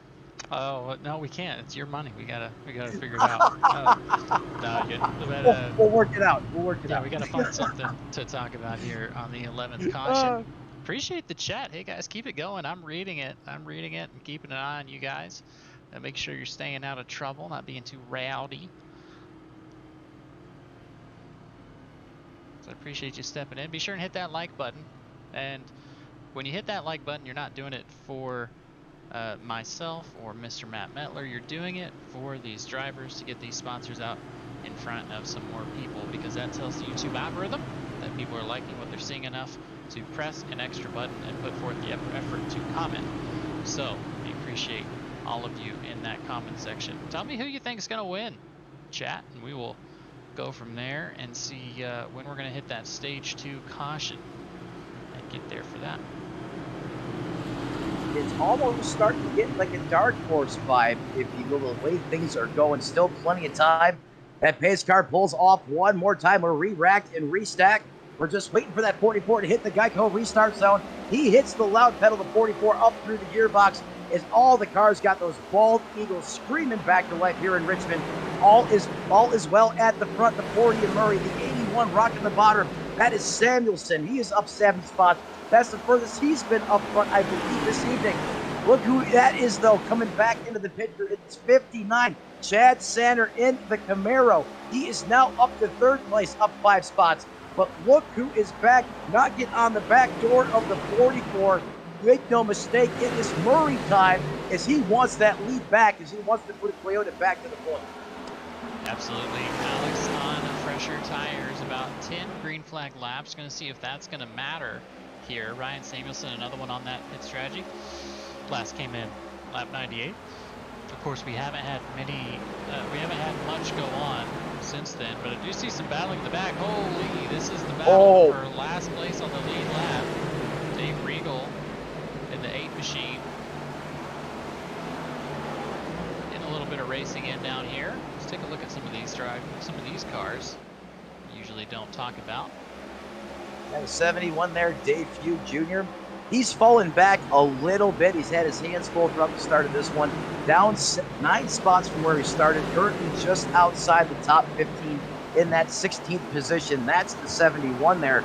Another car you're looking at, that Cheetos paint scheme. Great looking race car, that blue oval. That's going to be the 11 of Warren Jones. He is up 13 spots. He's having a great run. Kind of being overshadowed by those Camaros earlier that were up 30 plus spots, but nonetheless, the 11 has been on the move tonight. That car is looking nice and clean, and right behind that 11 in the 8 and the Tasty Cakes Wawa Camry, that is going to be SRM's own Dave Regal. Oh, look at him getting dicey in there. Gonna roll the dice, going working outside the 84, gonna take the spot away from the 11 as well. So he's going to turn it down now to the middle of the racetrack, as he's now putting pressure on the back of the 31 machine. That's going to be Ken Rod. Yeah, Lester now back into it. Going to try and make his way back to the front. He is right now the lucky dog, so doesn't have to do too much here. Just stay in front of Randy Spivey.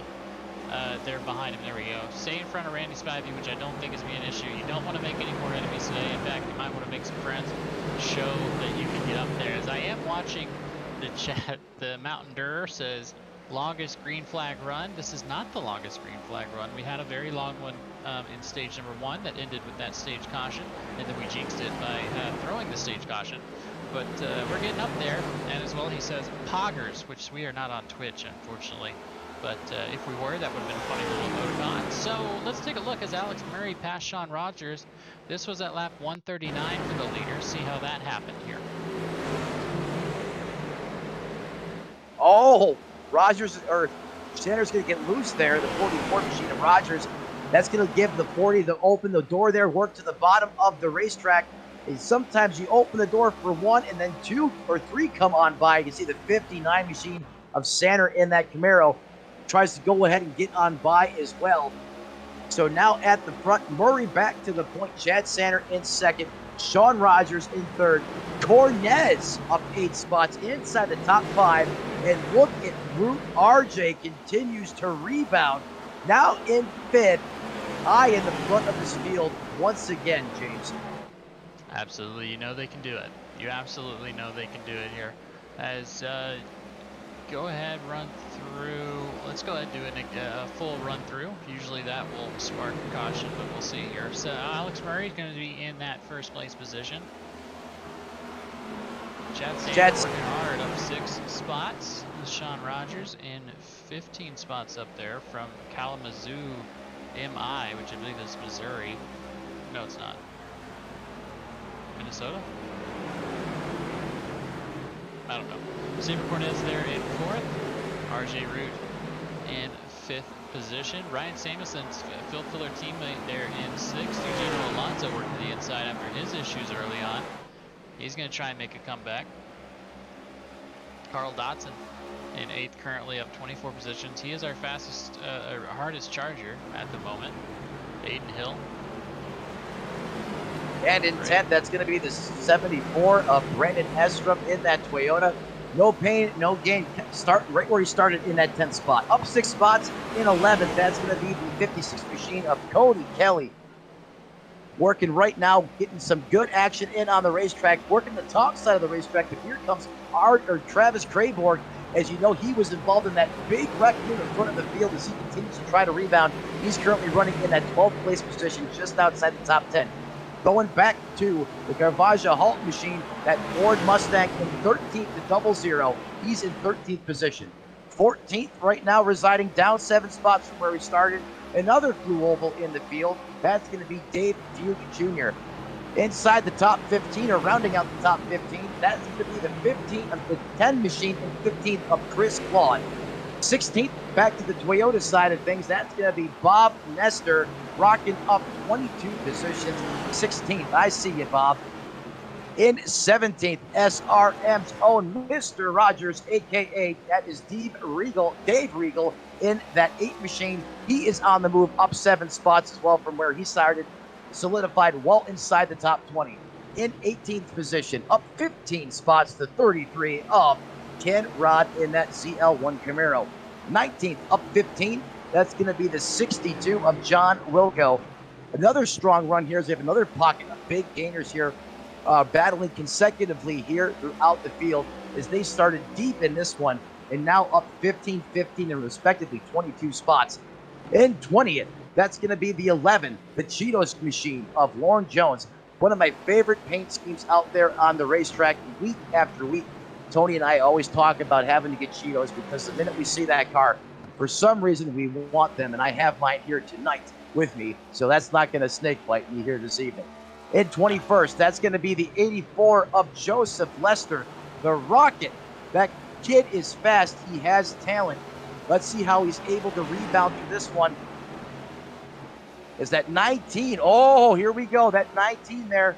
That's going to be, I believe that's going to be Alex Princeton in that 19 machine, really putting the pressure on the back of that race car there. As we continue to go through the field. Battle's not for anything there, just a couple lap cars, but Randy Spivey back there in 22nd. He's trying to make his way up through to Joseph Lester so that he can have that lucky dog spot. So keep an eye on that up in the ticker at 21st and 22nd position. Aaron Mack, another driver who's a couple laps down there in 23rd. Steve Herring in 24th. Alexander Gingler in a mess right now with one of our pass leaders, Rich Jet, up in 7th.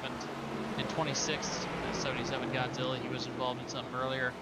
Pretty much here on out is where you're going to see drivers that have been involved in issues. Alex Princeton on that 84. No love loss here. There's 2 Toyotas. As he is wearing out the back bumper.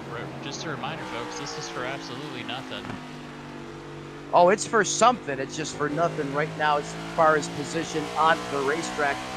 But that 19 of Princeton has fixated himself on the back of that Camaro in that 84, and he is putting the pressure, dialing up the business all over the back of that race car. Again, this is not for position out there on the racetrack. Is Princeton all the way back right now in 29th, as I thought the chrome horn was going to get administered there ever so close, as now he comes up alongside the 82 machine. Is it starting to get really hot and heavy out here on the racetrack, right around that Alex Princeton machine and the 84 of Lester. Absolutely. I mean, if you're going to pick somebody to get behind to run through the field, I can't pick many people better than Lester, as that's what they're trying to do right now, is just work through. Hopefully he just doesn't put a bump on him. Of course, if you're, where is it, Randy Spivey, you're saying, hey, give her hell, because I'm going to try and get up there if something happens. But going back to your leader, Alex Murray has put out a 2-second lead on the field here. Chad Sanner going to be in 2nd position. But the closest battle I see on the field here is Chris Claude in the 71 of Dave Few. Yeah, that's right out. Go ahead. I said, that's right outside the top 10. That's 12th and 13th positions, respectively. At 71, if Dave Fugue has the 12th place position, Chris Claude in the 10 wants it. Oh, the 71 there is going to get a little piece of the wall, trying to use every inch of that racetrack, getting that much performance out of that Mustang as possible. That should help the 10 close in. Oh, here we go, side by side once again. That's going to be the 53 machine once again there. Oh, he's way off the racetrack there. Not sure if he was coming down to make a pit stop. He is. The 53 now on pit road. All right, now and so it begins. These drivers were on old tires. That is rough, and now the timer is set if you're a leader here. Carl Dotson was fast earlier, but he wasn't really up front. So to see him come in, if you're around where he was, you got to know, hey, that clicker's clicking. It's about to be time. As the tire fall off right now, about a second gap, so it's only going to take you about 20 laps to get your lap back the old-fashioned way. But again, Alex Murray's got to think about that. He's going to start getting caught by faster cars that are not battling him for position, as well as catching lap traffic. So it's going to be coming from both sides there for Alex Murray, as it's still the battle. Closest on the field is at 71, and Chris Claude now coming in to get in there with Travis Cranborg and Dave Fugue.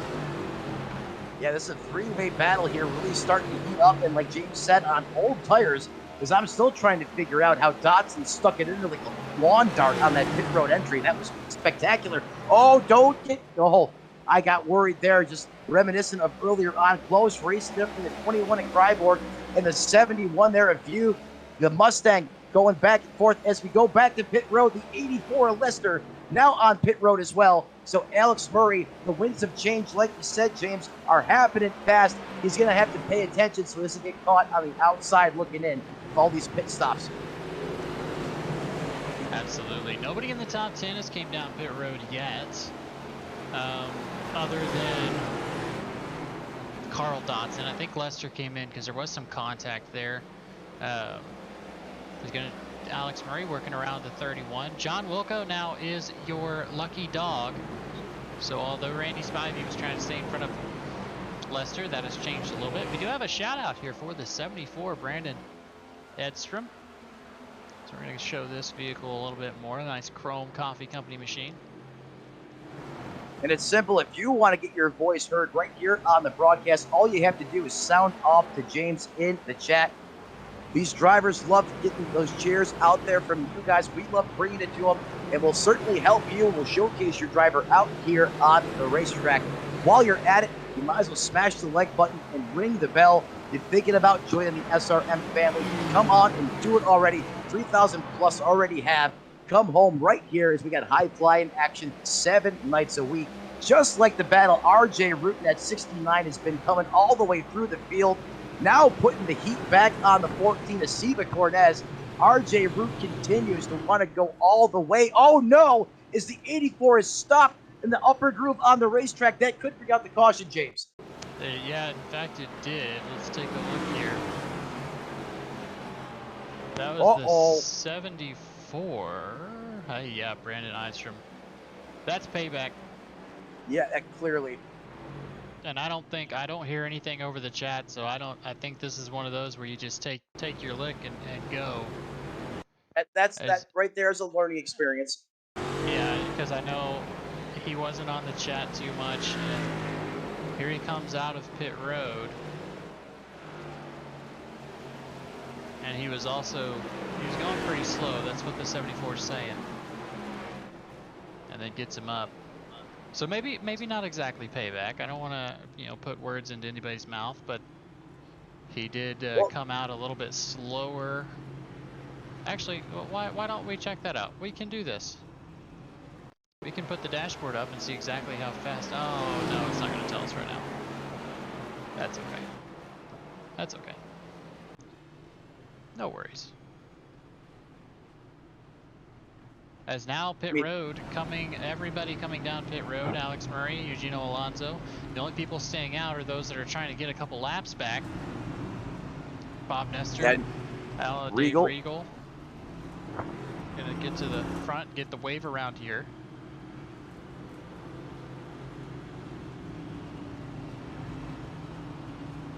as pit road now becomes the hottest spot in the racing facility comes to life. There's wholesale pit stops now, full display here. Dave Regal still out there on the racetrack. Look at this, Regal. He's now going to be the presumed leader here. Out there getting a bonus point for leading a lap. That's the 8, up 23 spots right now. Rolling the dice, trying to do something different. And sometimes that's what you got to do, James. If you're following the leader, it's not working for you. You're just getting further and further behind. Sometimes you got to go for broke, go big, roll the dice. I like that call by Regal staying out there right now. Getting you some fresh air, getting that car some seat time right here on SRM. Alex Murphy, Chad Sander in that 59, the 14 to Stephen Cornez in 4th, and RJ Root in the 69 machine in 5th. Regal now going to come down. That's a smart move. Smart move by Dave Regal. Hey, I get it. You want to lead a lap, and then you know what? The other side of the brain kicks on and says, hey, you might want to pit here. Absolutely. So the 8's going to come down pit road, eyes up his box. Want to make sure you get all 4 tires stopped. You don't want to go over that line. Parks it in the box. Those teams going to go to work for Fresh Goodyear Eagles, Kansas Sunoco Racing Field. He'll be back out on the racing surface in no time as Murray cycles back to the lead. He has been the leader. And James, it seems like midway through that run, Alex Murray just hits the afterburner, especially if he's a couple position back. And he just seems to be able to, at will, fire off a cannon and just checks out. Yeah, and that's what we're going to see is these wave around cars going to get their opportunity to get going. Carl Dotson, one of those that's taking advantage of that. Randy Spivey as what? Oh, okay, Dave had a long pit stop there. I don't know what's going on with Dave there. Randy Spivey going to get around, and a couple others electing to take that wave around. They're going to get gone, and these drivers are going to take their positions behind that Ford pace car. 173 laps of 140 to go. Let's see how much time we have.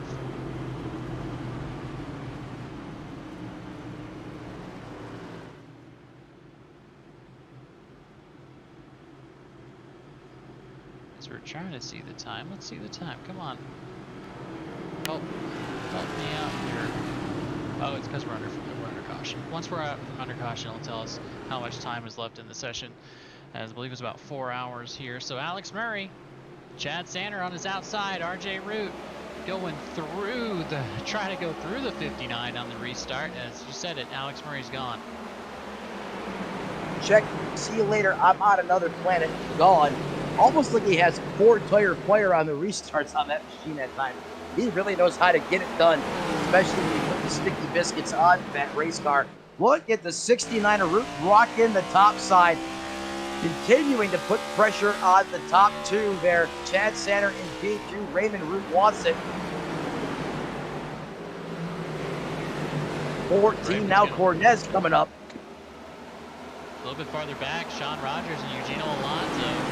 Eugenio, if you remember, qualified up there in 4th, so he has speed, but then had issues. He's working up against the 44. Everybody in the top 5 except Eugenio Alonso and Alex Murray did not start there, so they're new folks. Again, I'd like to shout out some of those drivers and the folks in the chat. Dan Fields, safety second, 100% Cup Series. Appreciate you guys from stepping in. Hopefully you guys can settle in as we're trying to get through this race here. Some good action all the way around though. Richmond definitely gives you that that action no matter where you are on the field. Yeah, how about Root there taking it all the way to the flats of the racetrack there? That's dicey. That can really upset the balance of that race car, especially when you come back out of the banking. Root, no problem though. Looks like another typical day in the office as he is the man on the move. Here comes Kryborg, who's continuing to rebound in that 21 machine. Getting around the 90 there of Aiden Hill, a fellow Toyota driver out there in the field. That 21 Kryborg starting to look like the cyborg again. The last time he was in this position, I believe he almost won the race as well. So watch out for that 21. You put him behind the 8 ball, and he will rise to the occasion as well. He's certainly starting to look a lot stronger now as he continues to claw his way back towards the front. Now inside the top 10, rocking the 8th position. Absolutely, as Dave Few just put down the fastest lap of the race. So these drivers coming into themselves, Travis Kremberg, he did the same thing earlier, just put down the fastest lap a couple laps earlier, and then was beat by Dave. But that's surprising, because if you remember what happened on lap 115, I believe, let's go see it.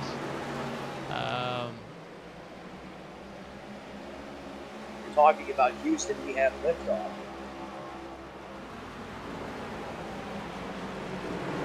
There was a Incredible drive. absolutely.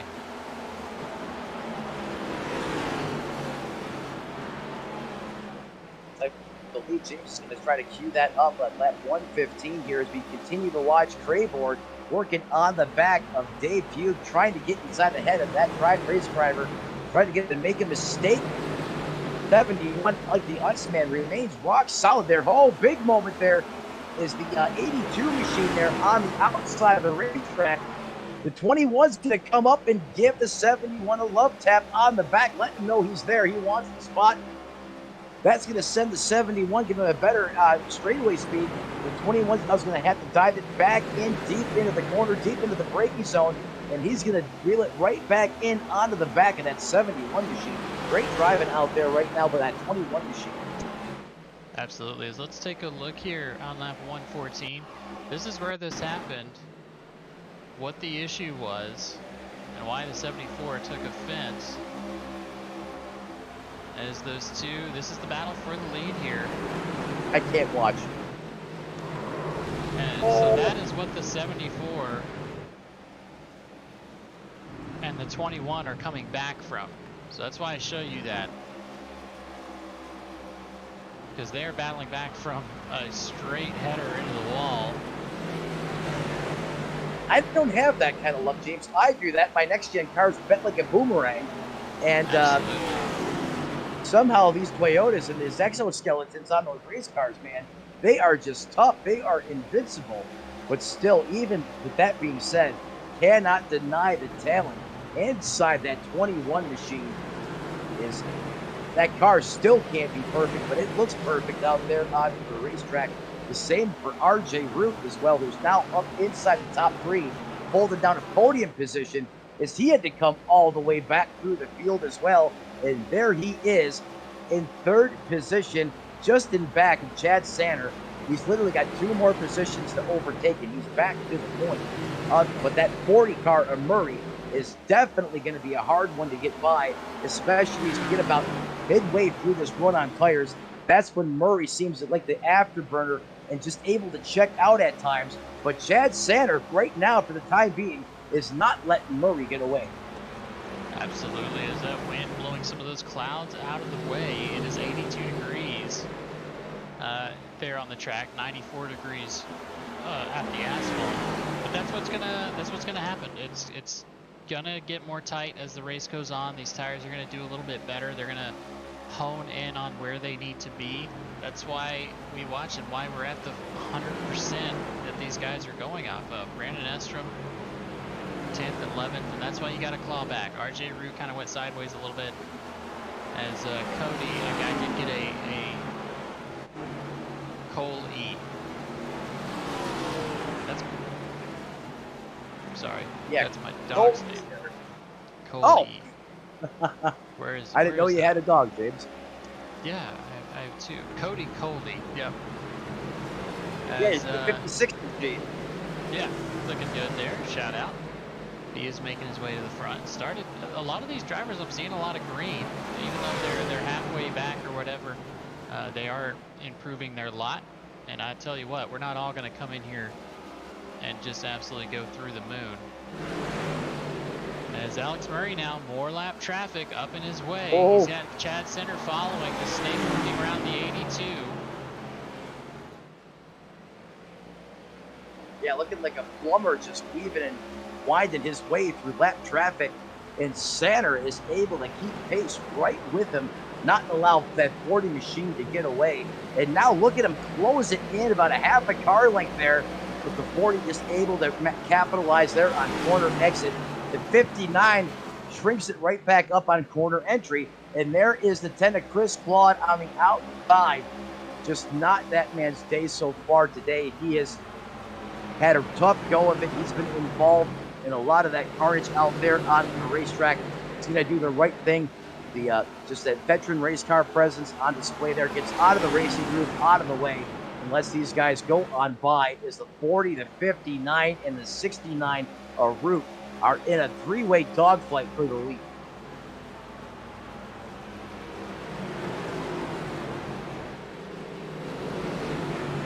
The 11 of course. Sorry, we're looking at Chad Sander and all them. We're going to go ahead and hit an ad break. We'll be right back. Fortunately, Matt, we get to get up and use the restroom every now and then. These drivers, though, hopefully they didn't hydrate too much before the race. Oh, thank God. I was eyeballing that portage on outside of turn 1 there. Absolutely. We'll be right back, folks. We're going to run some ads, pay for some bills, and you guys stick around and, keep it litty in the chat.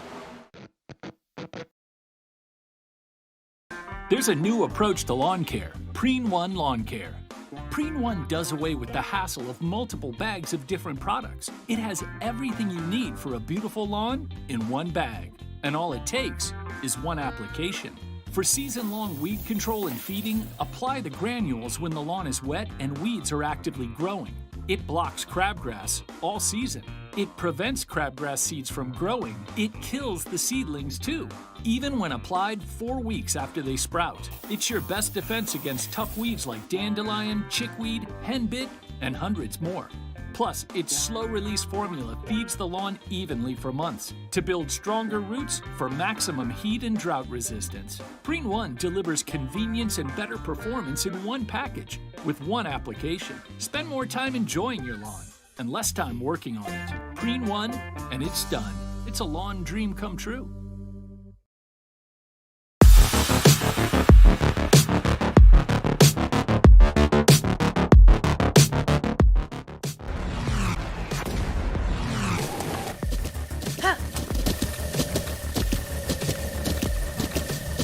With the Butt Kicker Gamer 2, what you see and what you hear is what you feel.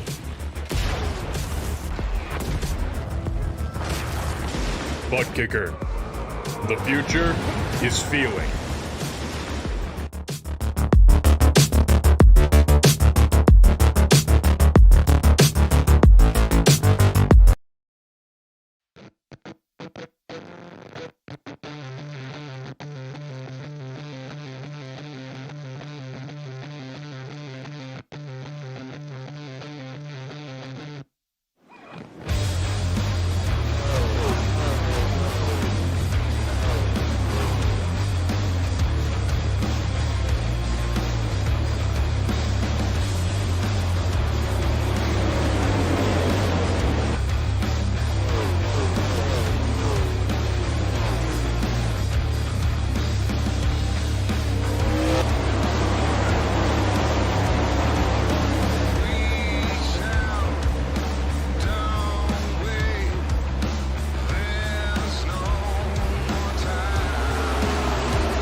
Now, how about RJ Root continuing to come to the front after that massive contact, that incident earlier on in the race?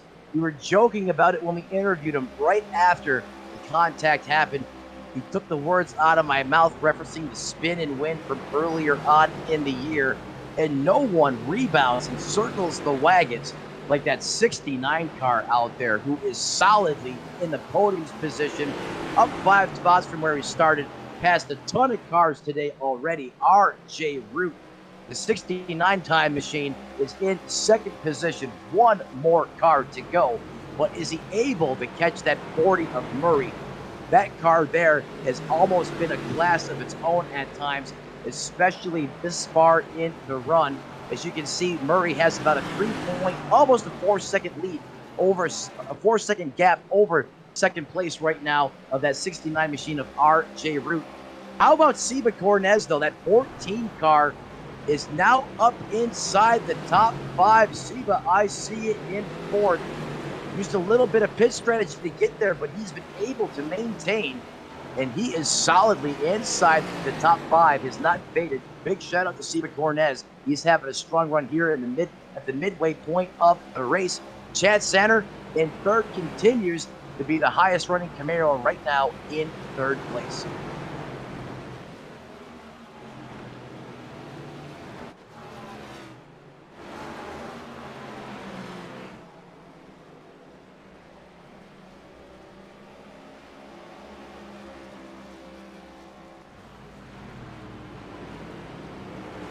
Kevin.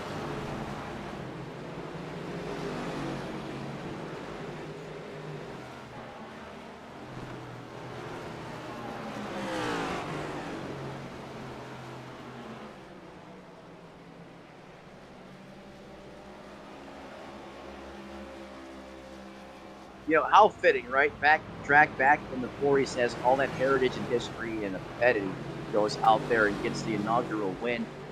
You know, one of the biggest names probably in NASCAR, that Petty name. No surprise that Lee Petty gets it done here in the early days in 1949. Thanks for the history lesson, James. I was unaware of that.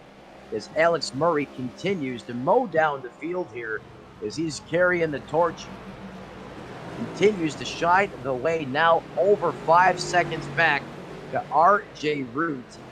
Last time by the line, Alex Murray 23.69 to RJ's 24.30. And you got to go all the way back to 7th to find the next car that's in that 23-second bracket. And that's going to be Dave Hugh Jr. So Alex Murray continues to have that formula, the recipe, the sauce in that car to have the speed over the course of the long run. Absolutely. As we take a look at the 56, Cody Coley doing a good job right now, up 7 positions and getting shouted out in the chat. We appreciate the heck out of you. And just watching here in Richmond. That could be Rowdy Burns in that race car. Absolutely. As he's trying to, Cody and Carl right now. Carl Dotson, he ran up front a little bit from the back. Got involved in some issues. Now he's back. As the gap, Alex Murray has now widened this gap to, you're not going to believe this. This is wild, folks. I don't know if you guys know NASCAR. 5 seconds. That is a fourth of this track. 20-second laps here. And that is, James, I'm sure you're seeing it. That is still growing. And that is just sensational. I mean, what that 40 is able to do here. I mean, these competitors in this series, they are no slouch. They are darn good at eSim racing, and they all have a right to be here. You have to earn, your right to be here in the SNN series. So what Alex Murray is doing out there on the racetrack, that is no small feat. That is huge.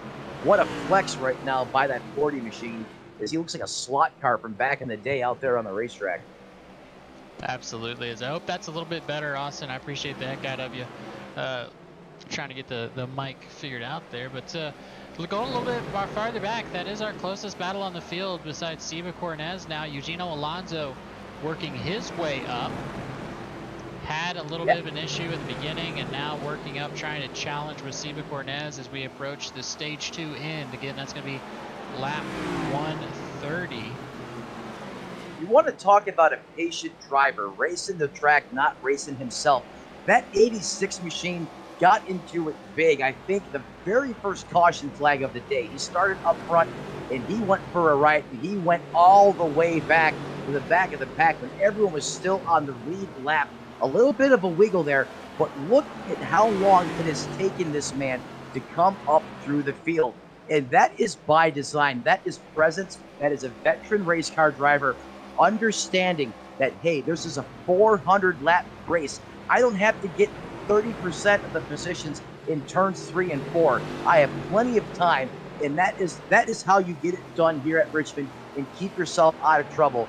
Big shout out to that 86 and Eugene Orlando, just taking his time, taking the spots when they present himself, not putting that car in a bad situation, and still being able to capitalize and put himself in a great position here when it counts, as we're now past the halfway point, and that 86 is now inside the top 5. But that 14 to Cornez may have another idea as he's trying to put that 86 back to pit. Absolutely. As we take a look, let's take a look at what happened on lap 7 for Eugenio Alonso and what he's battling back from.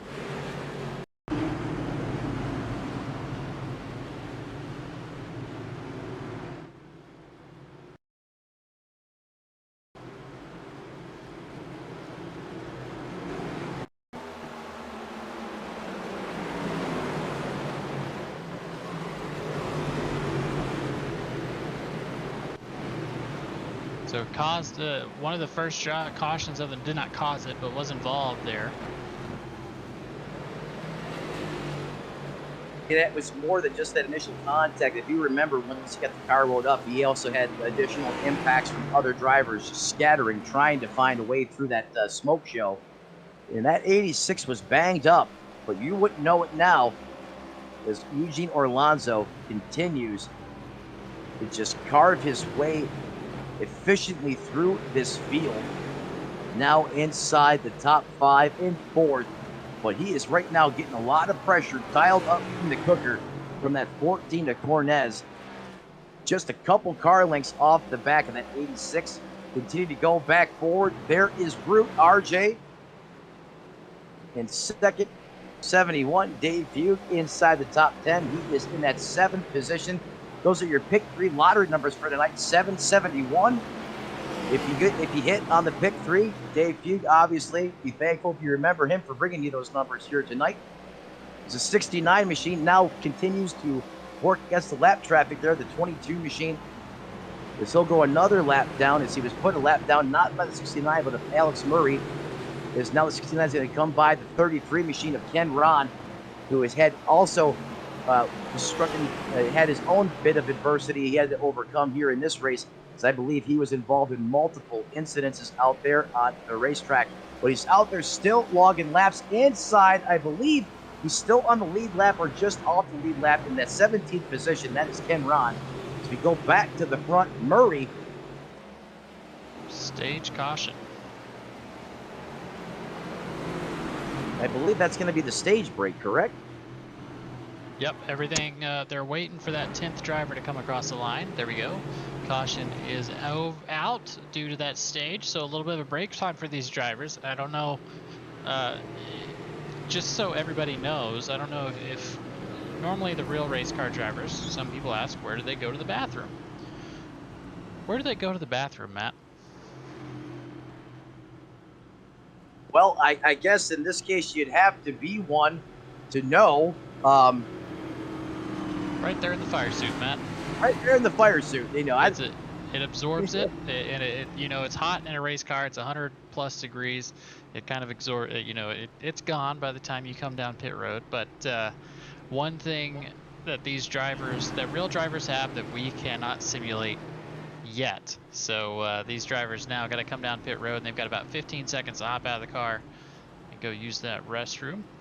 You know, sometimes that's frightening as it gets well over, you know, 180 degrees in the bottom of that seat. You can easily sit there and basically boil yourself in mellow yellow if you're not careful at some of these racetracks. But if that's the way it works, I guess if it fits, it ships, right? Absolutely. As we're going to do something on this next restart, instead of talking you through it, we are going to go ahead and what I'm going to do is go to a turn it up segment. So I'm going to turn up my end of things as well. You should turn up your TV. We're going to go check out some different camera angles once they get started, as their Carl Dodson elects to come down pit road the second time around. A good pit stop for Alex Murray. No positions lost there. It looks like Bob Nestor spent 16 seconds in his. Everybody, Travis Krumberg got some stuff done. Yeah, Kryborg continuing. He has to continue to work on that race car. As we went back and showed you the disaster on lap 115, I mean, that car went full send, head on into that outside retaining wall. And then as he came off the wall, he got a second shot. All four tires off the ground as he helicoptered around. But Kryborg continues to impress with a battered race car out there just outside the top 10 in that 12th place position. Absolutely. Since we've got some time, let's take a look at our yellow flags here. This is our first one, involving Siba Cornez.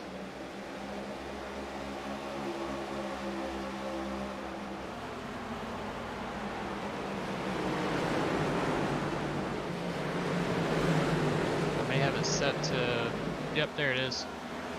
59, Chad Sanner. Hard hit there, and you'll have to keep me posted on when we're about to go green, Matt, if you can. Then on lap 8, Carl Dodson, we saw that one. This was on the restart.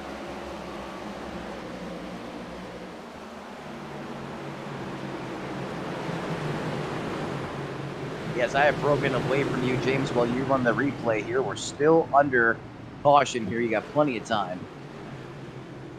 So then on lap 18, let's go ahead and change my event time so it's not 10 seconds.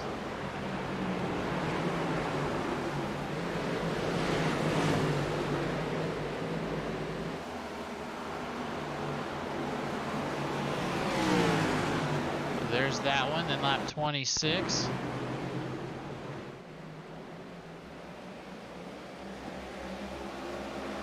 Wide here.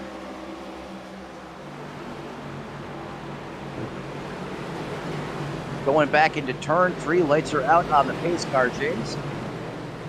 As that doesn't even begin to cover all of the caution flags we've had here. As the green flag is coming out, Alex Murray now going to hit the button. RJ Root in second, Chad Sanner in third, and they're sorting it out behind him. Man, Murray brings the fury on those restarts. Just so much.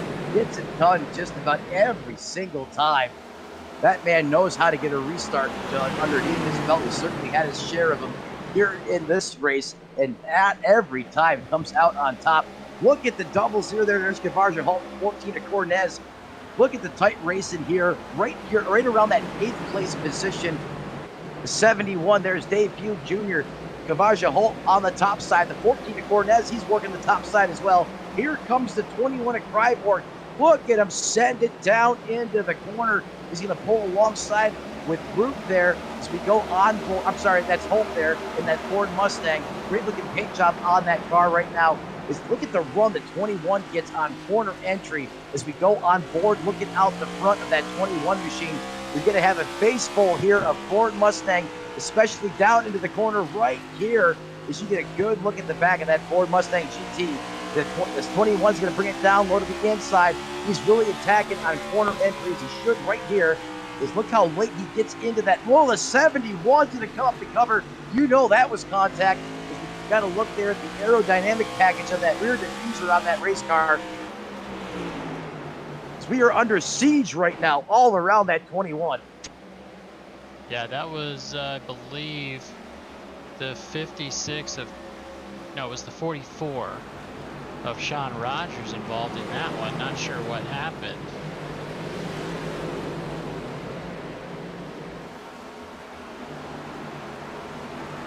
But nonetheless, they keep it straight. The caution does not come back out. So here we see the 44. Whoa, what a save. Yeah, it gets put up high, and luckily he's able to save it. Everybody heads up there. Only 13 cars in the lead lap right now. Alex Murray, class of the field. This guy, this setup right now fast, but it's going to get faster along the green flag run. And but if we do have a green flag run, we are going to see some pit stops. We're going to see some green pit stops, which should be fun for everybody involved. Yeah, green flag pit stops at a racetrack like Richmond, that can make you or break you. You want to talk about the money stop or the clutch pit stop right there. That's the one you want to be flawless on. And how many times at Richmond late have we seen pit stops be the Achilles heel and just come in and be a factor out of nowhere? Is sometimes they seem so routine, but just things at Richmond tend to go astray in the ways you don't see it coming, and pit stops could be one of them here, as we're going to have one of those here late, and they will be coming eventually as Murray continues to lead. But you mentioned, James, briefly a moment ago, 13 cars on the lead lap. 62 with John Wilco. He's in 14th. Right now, he is in the catbird seat for that lucky dog. And the 53 there, I believe, got big time loose. Had to chase it all the way down to the bottom of the racetrack. We stay green. What a save there by the 53 machine of Carl Dodson. Absolutely. I mean, Dodson there in that 53, up 25 positions so far. The only tied with Robert Nestor there in 13th. As I'm turning a blind eye to the chat, y'all take the gloves off and have at her, I guess. Eugenio Alonso, Steve Cornez right now, and that's what we're going to see, these drivers as it goes on, who can come in and whose setup is going to come into itself, because some of these drivers have those long speed, right? Alex Murray has shown that he's going to gap out the field by about 10 seconds if you give him enough time. But now you can also start thinking about where these guys can end up, as I almost lost the session, boys and girls. Did you almost lose the session too? Did something just happen? Yeah. No, I almost lost the session there as well. That was very odd. I'm glad it wasn't on my end. But so there we go. But these they're going to come into themselves. We're going to see who has the ability to go the distance, and with the long green flag runs, we're going to have some lap cars. He did it Somebody's again. getting bent out of shape back there. Who is that? Dodson, I think, almost got dumped. That was definitely the 53. He had tires smoking all, full effect. Not sure if he had help or if he lost it off the corner, but Dodson. Oh, that was the old hockey check. That's what that was. Tried to cross-check into the wall. Cross-checking, yep. That's a 2-minute minor, isn't it? Yeah, there we go. But luckily he saved it, so no harm, no foul here. Let him play. You know, you mentioned about the racetrack coming to certain cars, and that one car definitely for certain is that Siva Cornez machine in that 14. Like that 14 car is now up 9 spots to third. Battle really for the seems to be, battle for the lead right now. How about the 69 of Root? He continues to charge and continues to make up ground from the back, literally almost all the way to the front. But look at Cornez in that 14, really coming to light here through the middle in the later stages of this race. Just like you were saying, James, comers and goers right over the course of this racetrack, we knew it was going to change as we transition the cloud cover from sunlight to the cloud cover. That temperature change is going to change the track up. You're going to go ahead and you're going to lay rubber into the racetrack. That's going to tighten it up. Siva Cornez really seems to have hit home on the long run setup on this race car, is that Toyota seems to get better and better with every lap. On the other hand, cars going the wrong way, perhaps that 53 machine, is he was on a tear earlier. If you remember, he charged all the way up to the front, and now just seems like he has lost the balance on that race car. So perfect prime example, just like you were saying, James. Some comers and goers, this track is going to come to certain drivers. We're going to see who hit the setup on the long side, on the long game here.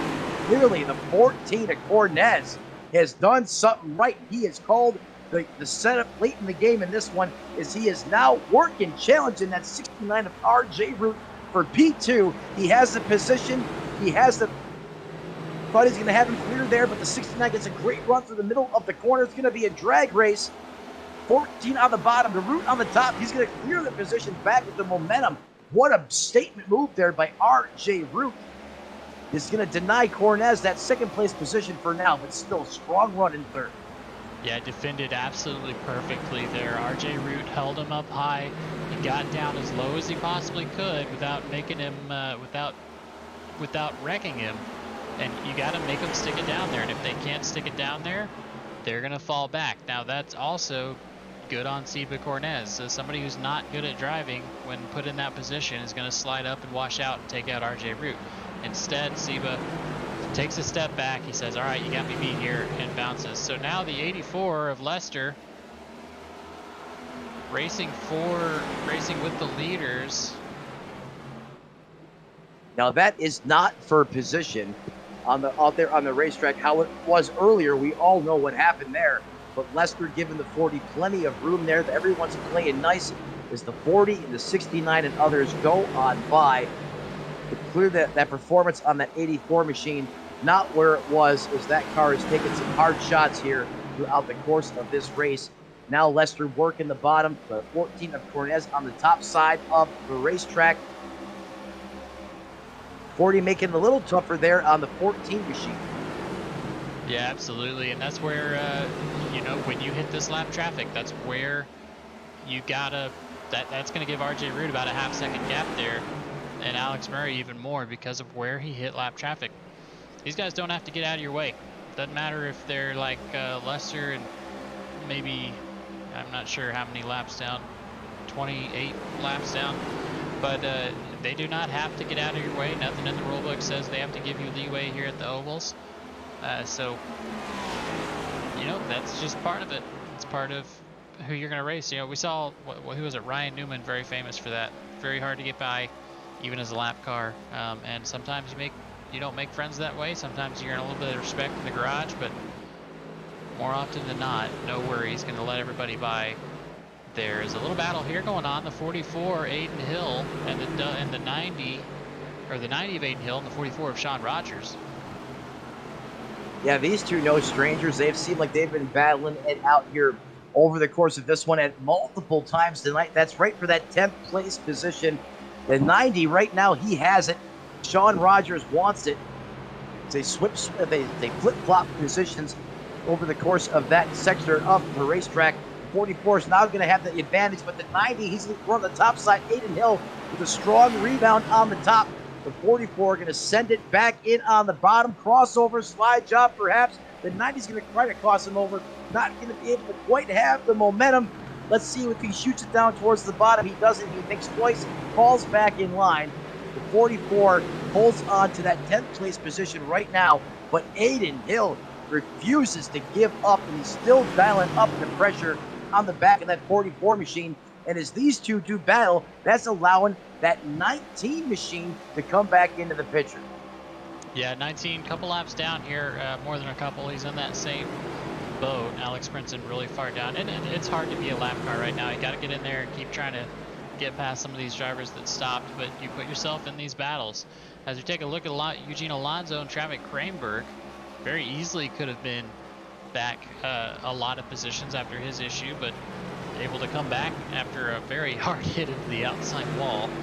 Now working on Eugenio Alonso. And you know, fun fact here, Alex Murray started on the pole and finished here. Eugenio Alonso started in the top 5, and Travis Kranberg started in the top 5. So after I said earlier that there weren't many that have stuck around up here, these drivers have. They're getting up there and trying to solidify themselves with skill as they're, oh boy. No! Oh my goodness, how did they save those race cars? Andrew Gingler just trying to stay out of everybody's way. This was someone need a new racing suit and not even in the car. How? Yeah, he was just minding his own business there. Alexander Gingler. Let's take a look at that one. As this is where a little bit of a bump there, and then Alex is going to come into play here a little bit farther on. Oh, this was after that. This was that was after. Let me, you know what? I got nothing but time. Let's take a look at Yeah, this. let's roll that back one more time. It's definitely worth a look. You talk about woulda, coulda, shoulda.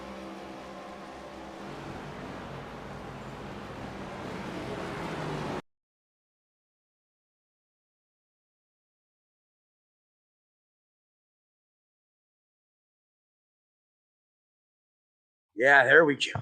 Yeah, that Yeah. right there. There we go. Let me get my replay screen off. Yeah, I will say this much. Alexander Gingler was just minding his own damn business. He was high, he was out of everybody's way. Yeah, And then all and of a they sudden you catch a race car. I mean, thank God he was right up pretty much against the wall there, because that, that mitigated a lot of damage to that 82 of getting shot up the racetrack and out of shape. That was Absolutely. huge. Yeah, a little bit of a buffer there. As that's going to give Seba Cornez the opportunity to get back up there.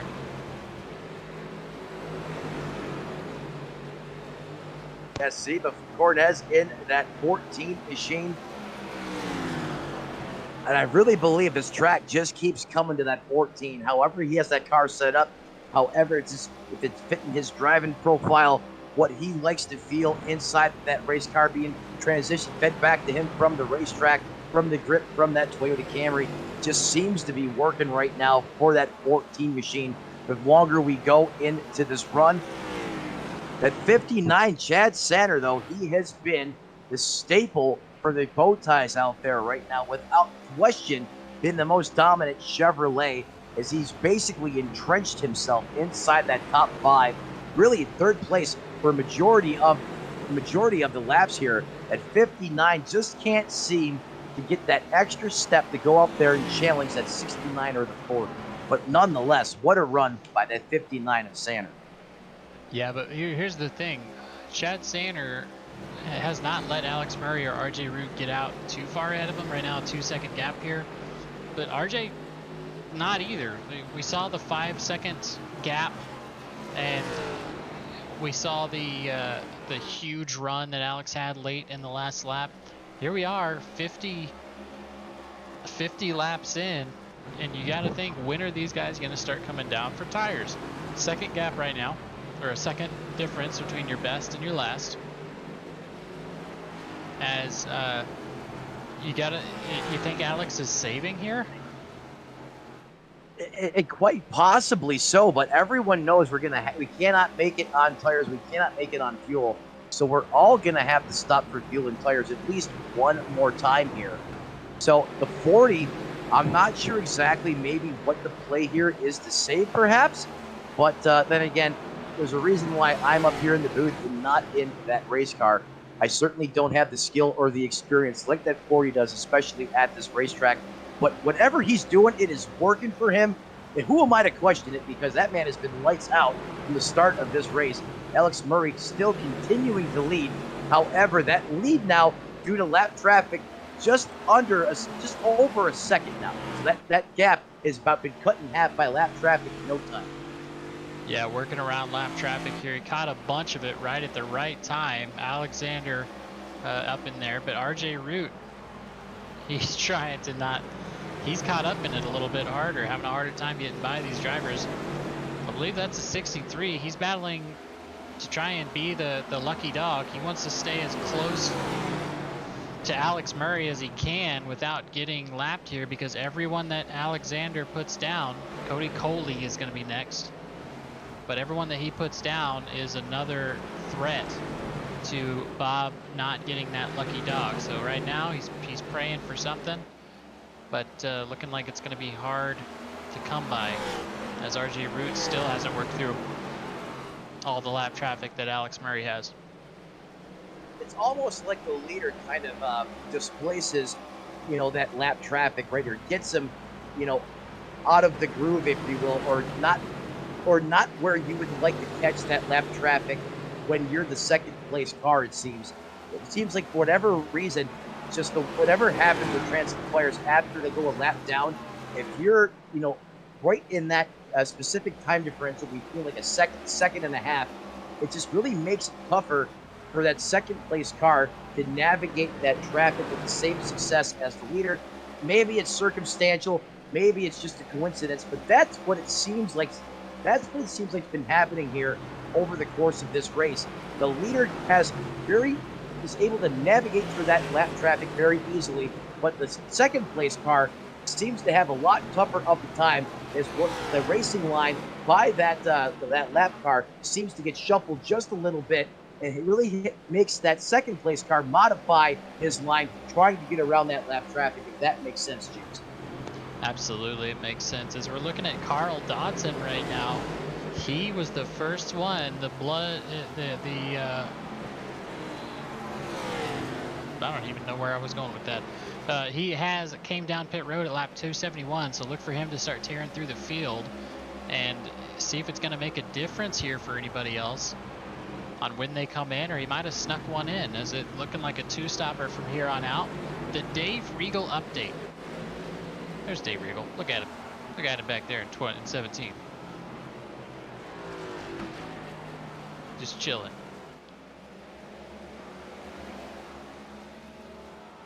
Dave Regal. Dave Regal. Driver of the Tasty Cakes Wawa Toyota. So there's your Dave Regal update. We love you, Dave. I had someone ask in the chat for the Dave Regal update, and here's the deal. I kind of want to dial him in and talk to him, but it's probably not the best idea. No, definitely not. Someone stole his Tasty Cakes early on in the run. He did not get to eat those over the course of the caution, and I know he's probably a little sour, so I don't think we'd bother Mr. Regal just yet. But so far, I mean, could be a lot worse for Mr. Regal, as he was all around a lot of those Rex's caution flags and found a way to drive through it. But the man... So as we saw Eugenio Alonso and Dave Fuge battling, we talked about Carl Dodson coming in. Here he is, coming up. He's trying now. If you're the first to come down pit road, now you got to worry, because that 21... He's letting him know, hey, I got fresh tires, one way or the other, as he's going to get past Robert Nestor. That was the position for the Lucky Dog, as, I think he was up on somebody else. Another lap car, not his business. There. So we're still green, folks. Now I believe we have had our longest green flag run, 50 laps here. I believe that is the winner, James. So, gonna have a couple different pit strategies play out here with 400 laps to go, or 400. Oh, Jesus, that would be miserable. Don't say that. Yeah, 400 laps. We started with. Now we're down to. Let me look here with some quick. 290 this time at the line. This time at the line, we had 290 laps in the bank. So 110 laps left to go, and if you split that up, you can do two stops here, come in now and then come in lap 50 to go. I believe that's what Carl Dodson, his strategy is going to be. He's going to have to pit at least a couple more times, maybe hoping for a late caution to save him. But I believe Carl, he's still not as fast to catch up there. Well, James, I want you to keep your crew chief head on there for a moment, if you will.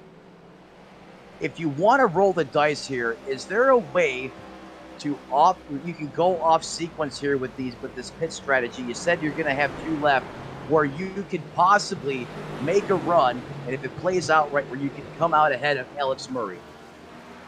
Yeah, you got to be up front, and the problem is not going to be gas here. So you have enough fuel to go as far as you really want to with the short tracks. The problem are going to be tires. And if nobody makes Alex Murray come in, if anybody in this top 5 doesn't come down pit road and do the 2-stopper, then he's not going to have to. He's going to stay out there as long as he can and stretch it into one stop. And some of these guys can't even deal with it. They can't even touch him. Even right now, 23.87. The vehicle that just came down pit road, Mr. Carl Dodson, he was just 23.75, so he's already hit his plateau there. Still faster than a lot of the other drivers out on the course that are running 24s, but my man Alex Murray, I mean, check this out. It's absolutely wild. Here, let me turn off the pit stop strategy and all that good stuff. Take a look at the last time there on the left-hand side. Is Alex Murray 24. That last one was not a good indicative of what he was doing, but there it goes, back to the 23.82s. From third back, they're in 24s, and Root just put down a 24. So he's still fast. He's still faster than everybody else on the track, minus those guys that just came down pit road. Yeah, that's a great data point there, James. Just Murray continues to just have the formula, just the magic touch on that throttle, the steering, the way he's transitioning from the brake to the throttle and vice versa. That's really just maximizing those tires out there on the racetrack.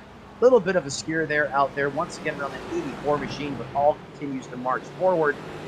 Travis Kryborg. So getting back to what you were saying, James, it's going to take someone inside the top 5, like Root, Kryborg, Sander, to basically force Murray to break his game plan and pit early, and that would be someone trying to basically flex on him to get him to break his strategy. Is that correct?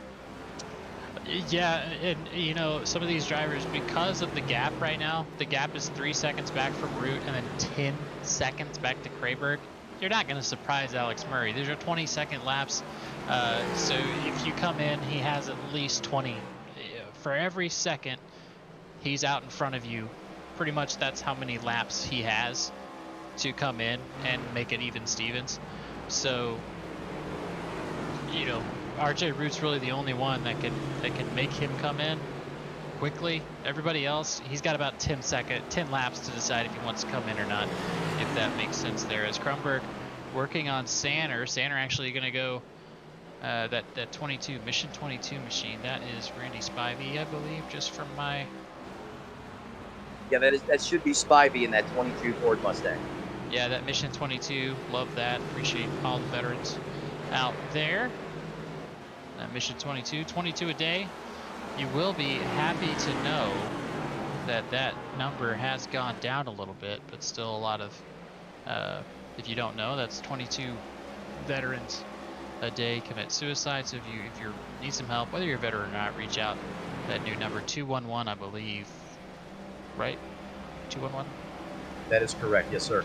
So if you're having feelings and thoughts of suicide, go out and reach out, whether you're a veteran or not. If you are a veteran, you're very much more likely. So go ahead, give that number a call, 211, and speak to your buddy. Speak to your buddies if you haven't talked to them for a little bit. Call them out and say, hey, how you doing? As both myself and Mr. Matt, veterans over here. Yeah, that is right. We both served, and just a big shout out to what they do over there on that 22 car. Certainly not enough is done for everyone that is served, and that is a great initiative, and we certainly appreciate and are thankful for everything that they do. Nothing wrong with dialing up one of your battle buddies, as sometimes that's the best formula, the best recipe for success, and just can't thank them enough. So we see that 74 machine once again refusing to go away quietly into the night. He is going down, swinging back on the charge, and just like that, look who is on the back. I believe that is Lester Holt coming into the picture there as well. The 53 machine, Carl Dodson. If you go back there, it is the 84 right there, Lester Holt. I believe he was right around the 74. There he is, just off the back there. I was wanting to see if these guys were going to start to turn up the octane just a little bit. The 53 wiggle. gets a wiggle. The 74 is going to give him plenty of room, though, down to the inside of the racetrack. The 53 is going to go way up the racetrack. Does not look the same how it did earlier, James. Totally different display on effect right now. These race car drivers just being able to take in what's happened, move past it, and have that veteran presence, giving each other room out there on the racetrack. That's what veteran race car drivers do. Absolutely. It's Carl Dodson. I told you to keep an eye on him. I told you that those seconds would happen. He last came in at lap 271. Here we are on lap 305. he has raced and got his lap back. So just, I'm telling you, this strategy, it's going to be hard to work, but he is only 19 seconds back from our leader right now. I say only because Eugenio Alonso is the next driver that he has to worry about, and he's outpacing him by half a second. Oh boy. Here comes lap traffic. With the lap traffic comes the intensity back on the racetrack. As there was a moment there as the 84 to 74 got awfully close. But that 53 car, like you were saying there, who is currently in that 6th place position, Dotson, that car seems to get streaky at times and just catch fire. And when it does, it is bad fast. And that's currently the case right now there on the racetrack. Dotson is charging in that 53 machine, now up to 5th, up 27 spots. But he still has a ways to go to get all the way to Murray. But that gap continues to close nonetheless, as we see the 84 of Lester again and the 84 of Lester, the 74 out there in close quarters again, racing side by side, door to door. The reason we're watching this, Matt, these two drivers have gotten into it earlier. I know right why now, we're watching it. I'm just keeping an eye on things here, but we'll move along here. Seba Cornez has came down pit road, lap 299 with Sean Rogers. So the short pits have started. Yes, they're best friends. That's why they're holding hands, driving right there. Not battling for position. They're just off. So we'll see if Seba can make it happen. Take a look at those last lap times, where they pitted at. Seba Cornez right there in 10th, 22.56. So he is flying, but the problem is he's going to have to fly through all these drivers as we go on. And all this lap traffic, and while everybody's trying to do their own thing, here comes Seba Cornez trying to chase down the field here. Look at the closing rates on Cornez on those sticky biscuits, those fresh Goodyear Eagles out there. The problem, like James was saying, though, he is a lap down right now, and he does have to pick his way cleanly through all this traffic. He cannot waste time. Those precious seconds are his worst enemy right now, but nonetheless, he is flying around that racetrack. Is the 84 and 74, they're at it for some more, perhaps. As you can only often, you have to sit there and wonder, oh, the 19, the 21. No, that's not how it's supposed to go. That's going to allow the 74. Yeah, exactly. My blood pressure is going up, up, and up. Is suddenly the 19, the 74, the 84, the 59 are all together again on the racetrack, and it is close proximity. It is tight. Oh, a bob, a shake, a wiggle. The 59 gets loose, pulls it down to the inside, gets out of that battle. Remembers what happened earlier, perhaps. The 21 is now on pit road. Travis Kronberg don't want them hands. He was up there. He was battling with position with Chad Sanner along when all these, just a flotilla of lap cars in front of him. That's another thing. That's a smart move. Travis was like, I don't want none of this business. I'm getting past. Let's come on in. It is okay to bail. Yeah, just get out of that. Get out of that issue. Don't let their problems become your problems. As Travis going to come in, split it. One more stop here, most likely, as it made it to about 115 laps. As Carl Dotson, he's on that 3-stop strategy, and it's looking like it might pay off here. He's still about a half a second faster than your leaders. Yeah, Dotson dialing up the Hail Mary Aaron Rodgers style here, and so far it seems to be working, James. That car is just flying right now on that 2-stop strategy to the leader's 1-stop strategy. Now, the question is Alex Murray getting informed of Dotson's progress out there on the racetrack? You assume that he's well aware of the situation, but there's another thing that Murray has to contend with. Not only does he have to navigate traffic out there on the racetrack, not only is he the current leader on the field and everyone's currently running, trying to match his pace, but now he's going to have to start watching other drivers' positions on the racetrack as well. So throw another thing that he has to do inside that race car, and sometimes all these different things can overwhelm the race car driver just a little bit. So we're going to have to see what happens here as the 82 does the bob and weave and gets a little piece of the wall. That's going to allow the 40 of Alex Murray to go right on by. But look at the charge back in the corner by the 82. Wow. Yeah, now you said it. Alex Murray has more to worry about. He has to worry about passing folks, but as one of the slowest cars out on the field right now, because he did not take tires, he also has to worry about people passing him. And I feel that. I feel that Alexander Gingler, he's getting up there, and it's nerve-wracking to try and race the leader as a lap car, but you gotta get by him and see if Alex Murray wants these things. So let's take a look at. This is still, we'll keep an eye back here, the 74 and the 84, because I know Austin is homies up there. Yeah, this is still a thing now as the 22 comes into the picture as well. As the 74 and 84 have really not gotten away from each other. In fact, it has been very close at times, door to door, nose to tail. Is Lester in the 74. Now here comes the 22 down low, right on that yellow line, taking the shortest way around that racetrack, using up all the banking down to the bottom. Now here's Cornez there, Siva in up to 6th place position now. If you remember, he restarted well outside the top 10. Well, I should say restarted, came out of the pits well outside the top 10, so he has made up some ground quick, fast, and in a hurry. It almost looked like the 40 may have gotten a piece of the action there as someone was getting onto pit road, but the 40 able to avoid contact. And just like that, James, it's that tough out there being the leader.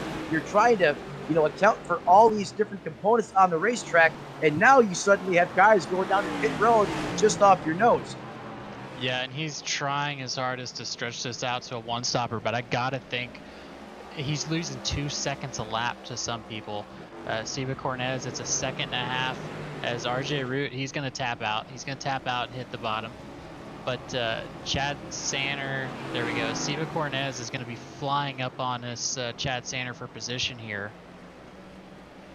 Yeah, here comes Siva in that 14 coming up on bad Chad in that 59. That 14 has fresh tires on that race car. The 59 is Cliff would say if he was in the booth, sloppy rubber. Hello. Because the 19 wants none of it, gets way out of the way. But that 14, that's the difference. That's how critical tires are on this racetrack. It looks like a completely different car when you compare a car with 2-lap tires, 3-lap tires to a car with 50-plus lap tires out there. They don't even compare to each other. That's how big the fall off is over the course of a run. Absolutely, as RJ Rudis came out behind Brian Tarnowski there in the 28, they're racing for Stacy. As here's the battle as Travis Brandberg and Sean Rogers. So the only ones up front who have not came down pit road are Chad Sanner and Alex Murray. And Alex, he's married to this strategy, I tell you that much. Carl Dotson only a couple of seconds back, 15 seconds back here, but they're basically, Alex is on the same strategy as everybody else right now. You could look at it that way. That's in the top 5, only 5 cars not trapped a lap down. Well, I'll tell you what, the 40 is certainly showing his dedication to the plan. He is not budging. No matter what he may see out on the racetrack, he's staying true. And a lot of times that often translates to coming through at the end as well. But we're just going to have to see how this wild one here from Richmond plays out, as it has just been intense. It has had drama. It has had storylines, the caution.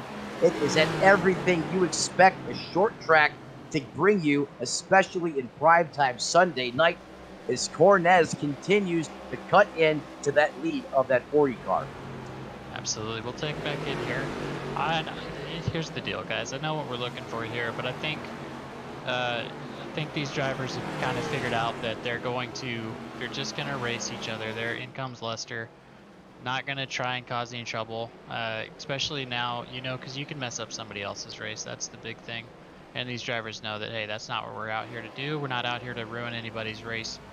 We're just out here and we just happen to be next to each other. It's Siva Cornez now coming out of turn number 2. He's still catching Alex Murray, folks. Got about a second on him. Alex is gonna come to a decision point here with Alexander Gingler on his outside. He keeps trying to pass him and can't. There goes the 40. 40 coming in. Yeah, 40 coming down to pit road. He is going to feel that pressure from Cornez, as they were just about Cornez was about a second a lap faster, 24.52 to a 23.48, and Alex Murray just can't stay on the racetrack, giving up a second each and every circuit around the racetrack. So he's going to bring it down to a snail speed down pit road. He's got his box lined up. They come in, get it stopped, all 4 tires in the box. Crew's going to go to work, 4 Goodyear Eagles, a couple Kansas Sunoco Racing fuel. He'll be back out and on his way, and that is going to now cycle Cornez to the front of the field. I believe this is his first time leading today at lap 332. Cornez, first time leader in that 14 machine. Absolutely. Alex Murray gets out ahead of him. So he's quickly going to be gone. As Seba, now he and Carl Dodson, they have the decision point to make. When do they come in for that second stop, or do they even take a second stop? That's another thing. We know for a fact that Alex Murray, the late great Alex Murray, not late and great, but the great nonetheless, he went 100 laps on those tires, almost about exactly. So we know that they can go that far, and it's just a matter of now these guys, I don't know if they're battling for second or not. Matt, what do you think? Well, I guess, are you playing the yellow flag? Oh, that changes everything. Chuck it all into a ball, throw it out the window. Dodson brings out the yellow, and James, this changes everything. I mean, now everyone is stacked on top of each other. This is going to really turn the afterburner back up as we are well inside 100 laps to go. On lap 333, the 53 goes for a ride on the turn and burn, going to spin out. Yellow's going to come out, and oh my goodness, this is huge. This is going to have massive implications perhaps on the outcome of this race. Absolutely. Seba Cornez elects to stay out. Dave Fuchs comes in, Travis Krumberg, our Raymond Root. I tell you, those guys are the ones. I don't know if I like Seba staying out here. If I'm his crew chief. I'm not sure on that call, James. Yeah, I don't know if you're hoping for another caution because, like you said earlier, we're on our 14th caution, folks. The last hour or so has been pretty neat, but it still could happen where we have another wreck fest here. There he goes. Yeah, he's going to think better of it. He knows that everybody else is going to come down for fresh tires. But I tell you what, that helps out Alex Murray, believe it or not. He doesn't have to fight. He doesn't have to think about it. He can come out and get on the same strategy as everybody else. As both of those drivers come down, Alex is going to inherit the lead. Dave Fuge, that's a name we haven't really said a lot. In that 71 machine, he's in it in the end. Travis Krumberg, RJ Root really needed that. Sean Rogers, that's another name we haven't really said a lot of. Seba Cornez, Eugenio Alonso, Carl Dodson, Chad Saner. Let's go up front and see who's going to get the wave around. Chad Saner going to get a wave around there. Brian Tarnowski going to get a lap back. Rich Jett. Steve Herring. And that 89. Brandon Edstrom. Joseph Lester going to get one of his laps back. And there we go. Brandon Edstrom. Edstrom in that 56 machine as well going to get a lap back as well. And like you said, James, this plays right back into the hand of Murray. But that caution really has shaken up the running order here. Is now suddenly Mr. Where Did He Come From? Dave Fuchs Jr. in second. Travis Kryborg, RJ Root right back in it to third and fourth positions respectively. In fifth place, up 13 spots, Rogers. And Cornez, even though he comes back down to pit road to put 4 tires on it, is going to restart in sixth because there's that few cars on the lead lap right now. Yeah, only 9 cars on the lead lap. And that's pretty normal here for Richmond near the end. But I tell you what now, Murray has not been able to pull away in the short run. So that's what it's going to come down to, is how long this is going to take and how Alex Murray can hold everybody off until that short run comes into play here, as he's got teammates around him. Travis Krenberg's back up front.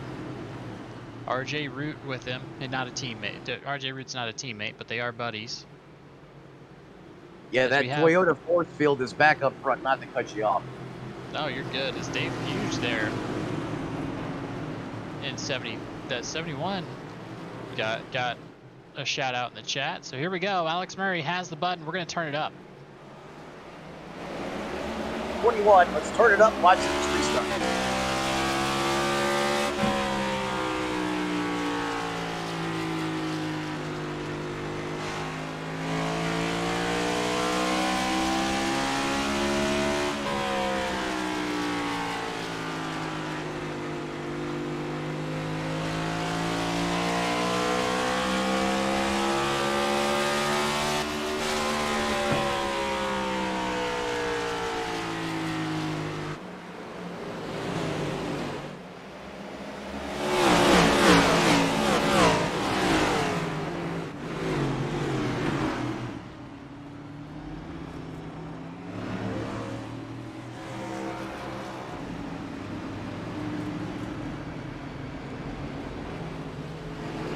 Caution is out.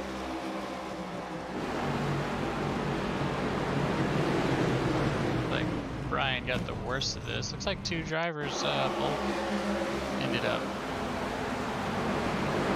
locking it up. The 82 has had problems with that car all day long, unfortunately, after his incident earlier. So since they're going to do that, we're going to go ahead and go to a break. We'll be right back.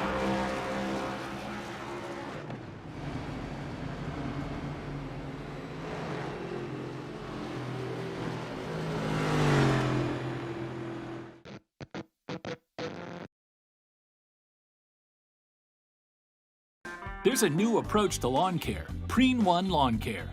Preen One does away with the hassle of multiple bags of different products. It has everything you need for a beautiful lawn in one bag. And all it takes is one application. For season-long weed control and feeding, apply the granules when the lawn is wet and weeds are actively growing. It blocks crabgrass all season.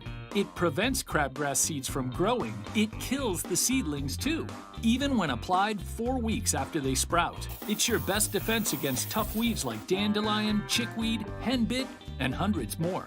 Plus, its slow-release formula feeds the lawn evenly for months to build stronger roots for maximum heat and drought resistance. Preen One delivers convenience and better performance in one package with one application. Spend more time enjoying your lawn and less time working on it. Preen One, and it's done. It's a lawn dream come true.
Travis Krenberg figuring out how this race is going to go with only about 50 laps left. Throw a blanket over the top 10 right now. Now, blanket indeed, as that caution changes everything. It's almost like deja vu at the front of the field, getting back to how we started this race off. Is RJ Root in second, the 40 of Murray in the lead, Brittany Morgan at 21 in third. But how about Dave Pugh Jr. in that fourth place position? And you know what? Right along with Dave, how about Sean Rogers as well in that fifth place position? Where did these guys come from? Just really good execution on those pit stops in conjunction with those cautions. You know, really got them some great track position right there in that fourth and fifth spot, respectively. But don't forget about that 53 of Dodson. In fact, he is going for more as he thought about turning it down to the inside, but he got a little bit of loose head to back off the gas pedal there. That's going to let the 44 ease the pain from that 53 machine just a little bit. And just in back of that 53 of Dodson, you have Cornez as well. If you remember, is now on fresh tires as well. All up at the front, the 69 of Root. Are you kidding me? We haven't seen this all day. But Root with the flex late on the power play as he is trying to fend off the 40 of Murray. Murray has the preferred line, but Root is rocking and ripping on the top side. Can the 69 continue to hold off the charge of the 40? The 69 is really going to hurt that right rear tire running up there, though. If the 69 is going to clear and get it done, what a move. A pass late in the game, something that no other driver has been able to do in this race. And James, you said the one weak spot Murray may have is in the short run game, and Raymond Root just took it to full advantage. Absolutely, as Raymond Root and Alex Murray, if you're going to do it, now's the time to do it. With that long run speed that Alex Murray has, you got to get out ahead of that. Get out ahead, take the initiative, and keep him behind you. But we also saw the last time that Alex Murray got a 10-second lead, it was because he was pressuring that 69.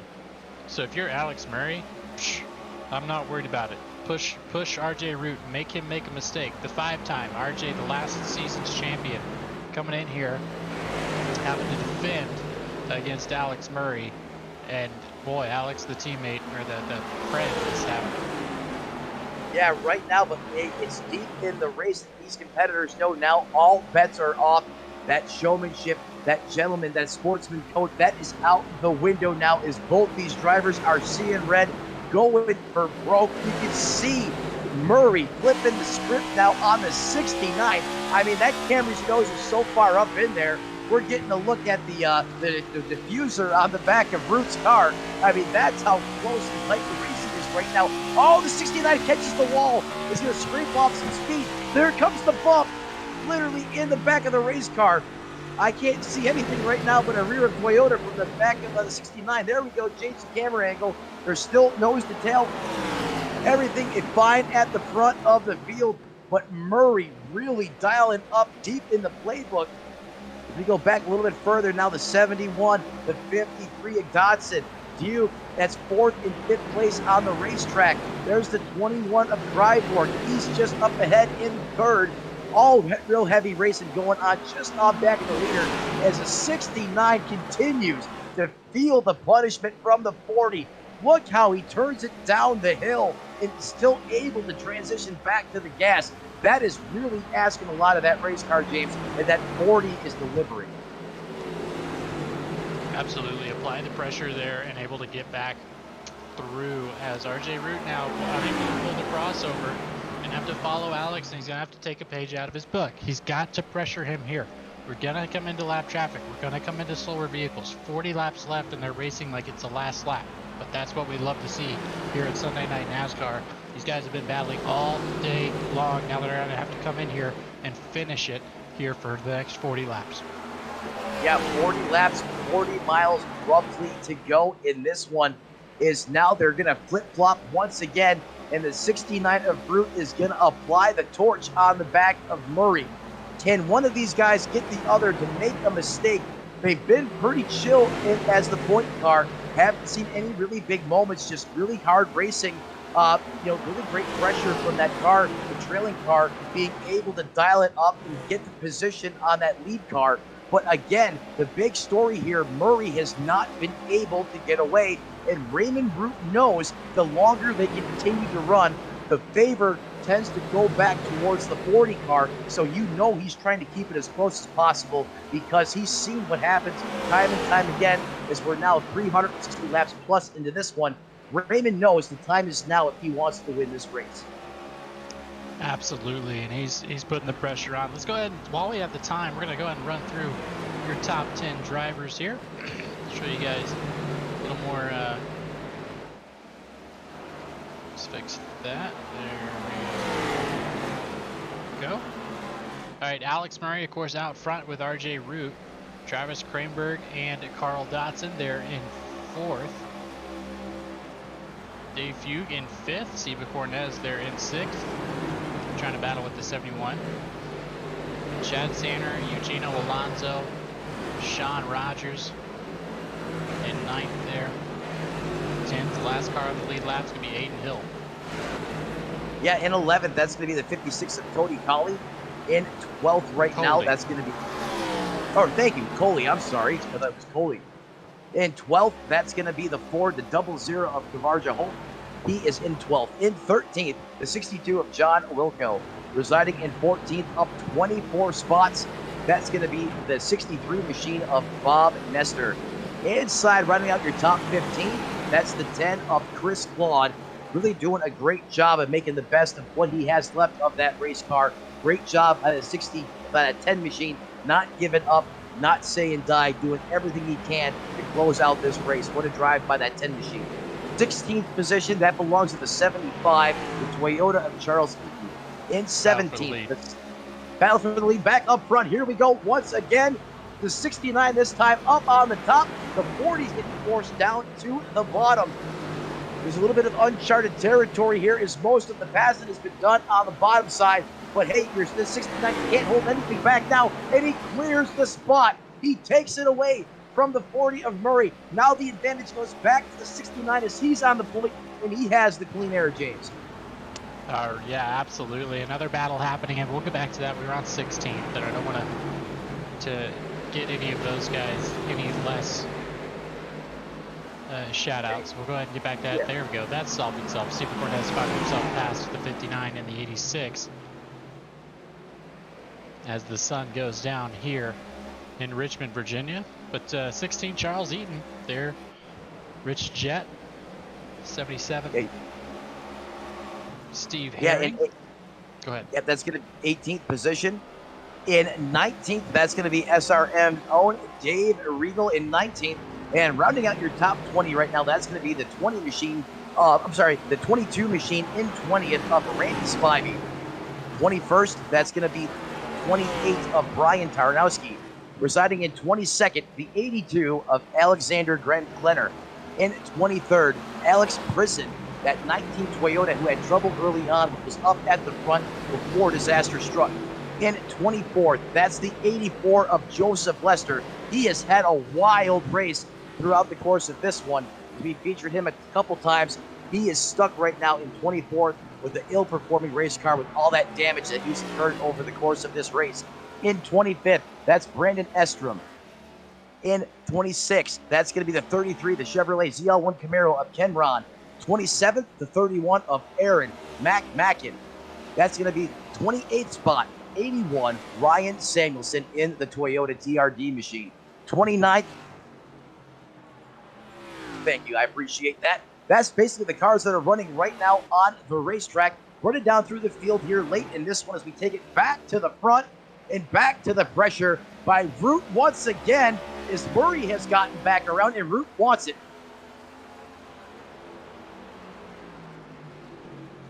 Perhaps Root here going to cool his tires off just a little bit as you can only push that hard for so long before these tires, especially that right rear, just it starts to give up from all that abuse.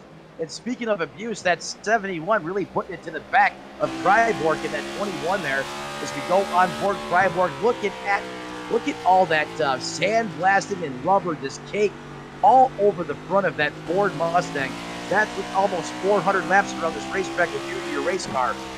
As you can see, just all the rubber, the sandblasting is taking its toll on the front of that Ford Mustang, that 71 machine.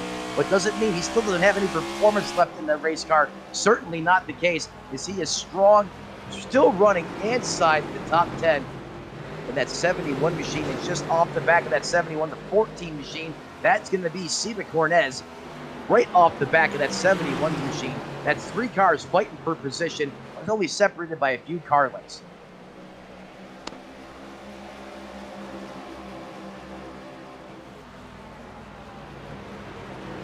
Again, Cornez continues to try to dial up pressure, close in the gap just a little bit more on the back of Dave Few Jr. in that 71.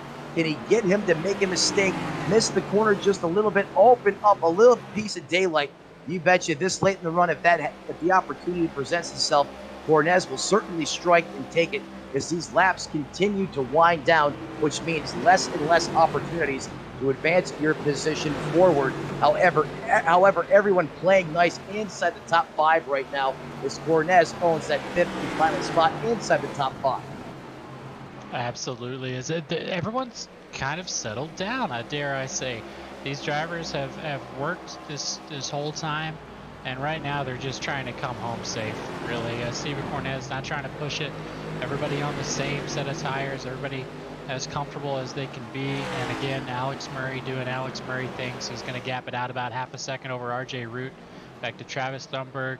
That's the next real battle here. Aiden Hill trying to work on Eugenio Alonso, but a lap car in front of them. As in goes Cornez. Looks like Fugue said, hey, you're faster, go get him.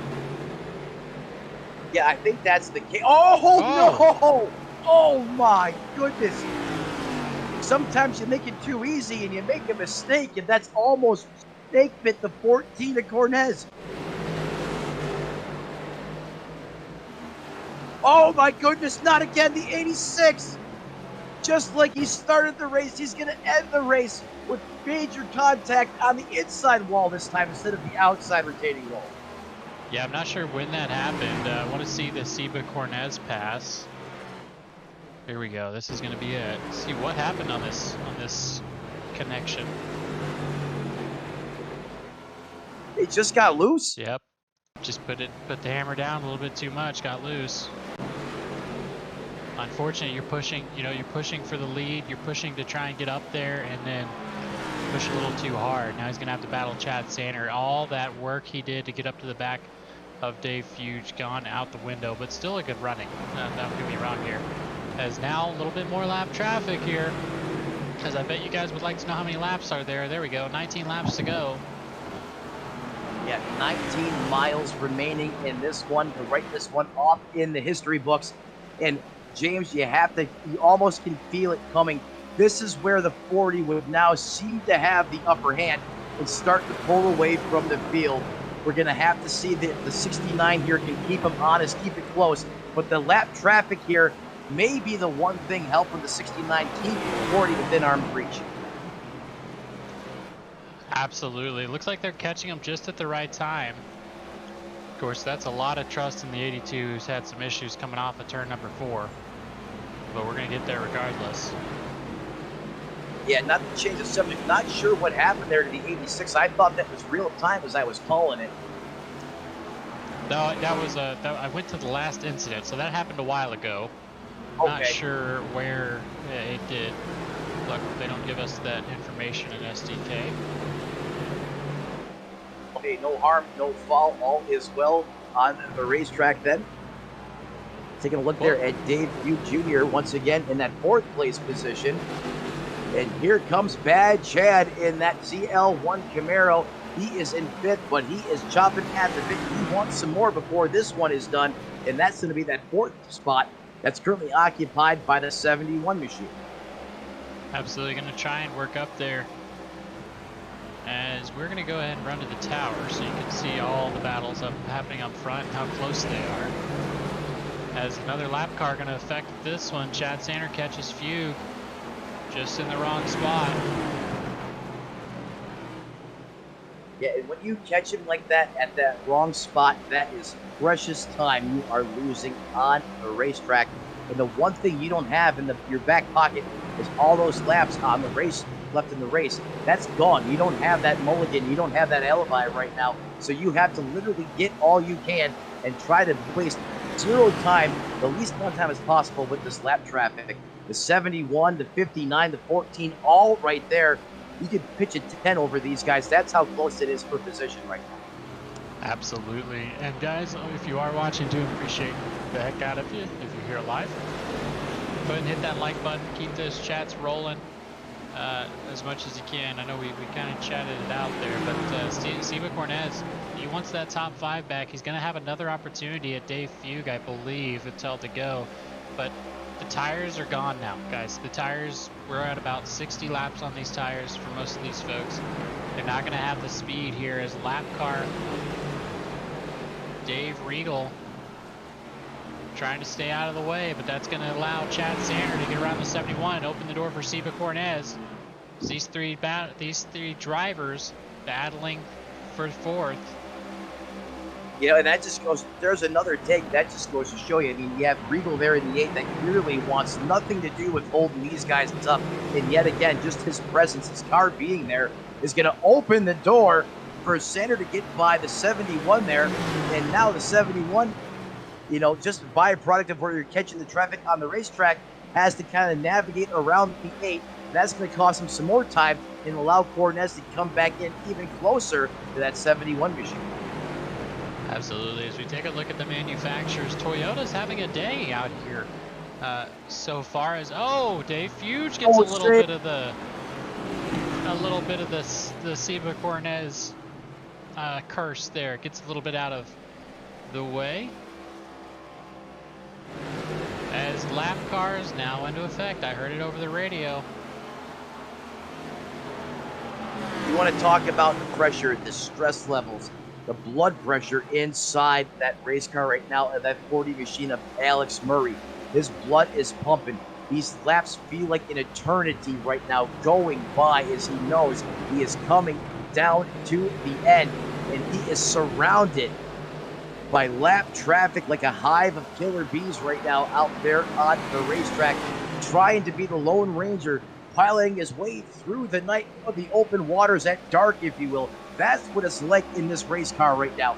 Knowing if you slip and you miss, that's going to allow that 69 machine to be right back, turning up the pressure on the back of your race car once again. But look at how he threads the needle here, the 40, doing a great job. Also getting great respect out there on the racetrack from the 77, the 86 as well out there. But Root continues to be within striking distance, not well inside of a second, about 0.8 of a second back right now. Certainly one slip from the 40 and the 69 is right back in this race for the lead. Absolutely. Anyhow. And I'll tell you what, Gino Alonso let Alex Murray off easy there. He was the car that is, he just went a lap down from that pass, so he could have fought him a lot harder, and he chose not to. He's going to let it and ride it out. It seems like everybody's letting Alex Murray get by. RJ Root doesn't want to see that. He's saying, hey, why aren't you guys fighting him as much as you can here? And then once he gets back, of course, they'll be like, nah, I'm trying to do me. So right now, everyone's pretty much figured out where they're going to be, except for Alex Murray, and RJ Root only has 4 laps to get up there. Yeah, we're well past the handshake lap. Like you said, 4 laps to go. Now working lap 397. Time continues to run out. The oil is starting to run dry in the tank for the 69 machine. Referencing the burning of the midnight oil, if you will, as far as how much time the 69 has to continue to try to run down Murray. But Murray now continues to pull away as that gap is now north of a second.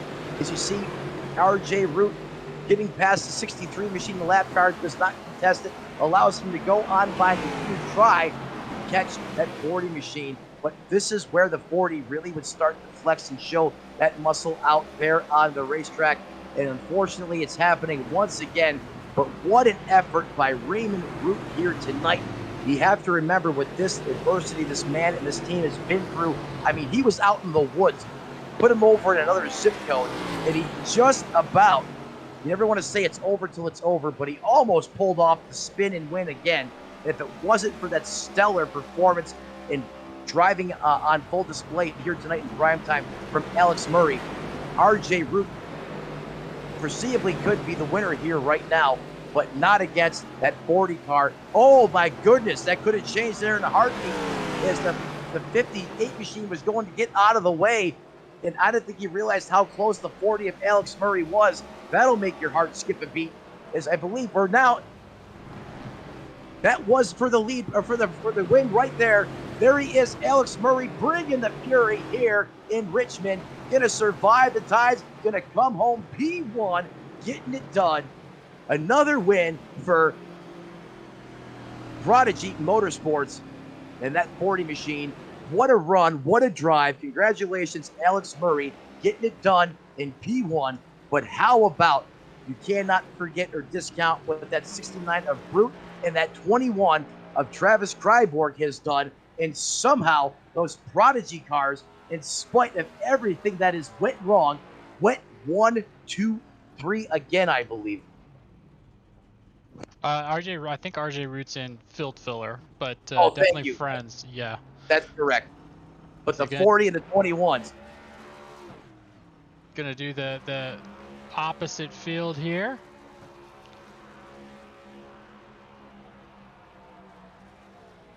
Yeah, burning the rest of those tires that he has left off that race car, and rightfully so.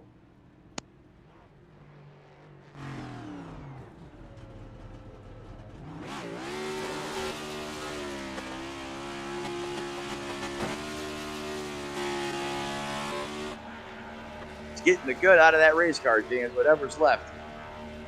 Absolutely.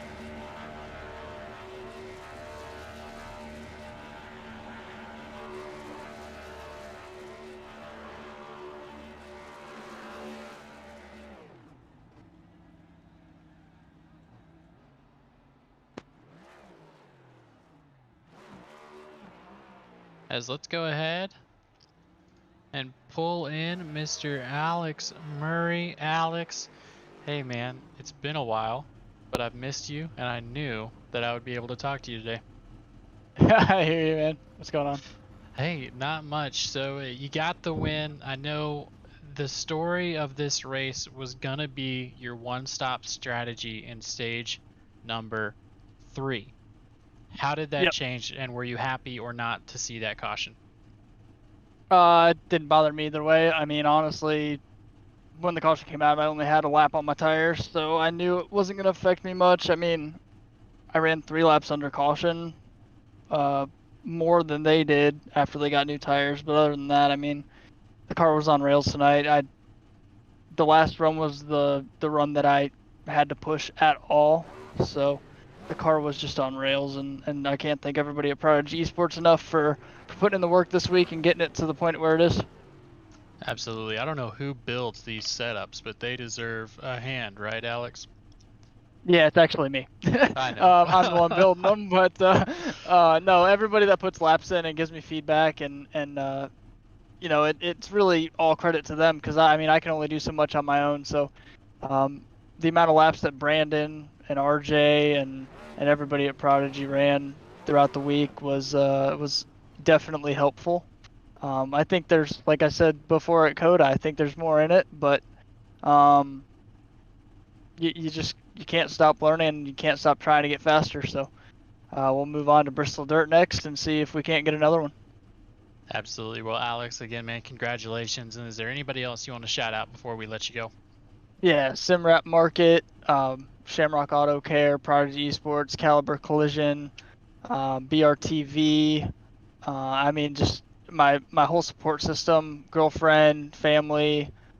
Just can't thank everybody enough for allowing me to do this at, 11 o'clock at night on a Sunday. So you definitely have to thank all of them. Absolutely. Well, Alex, again, congratulations, and I'm sure they'll be talking to you next week. I appreciate it. Thank you, guys. Now, Matt, I believe you have Mr. RJ Root here for the second place interview.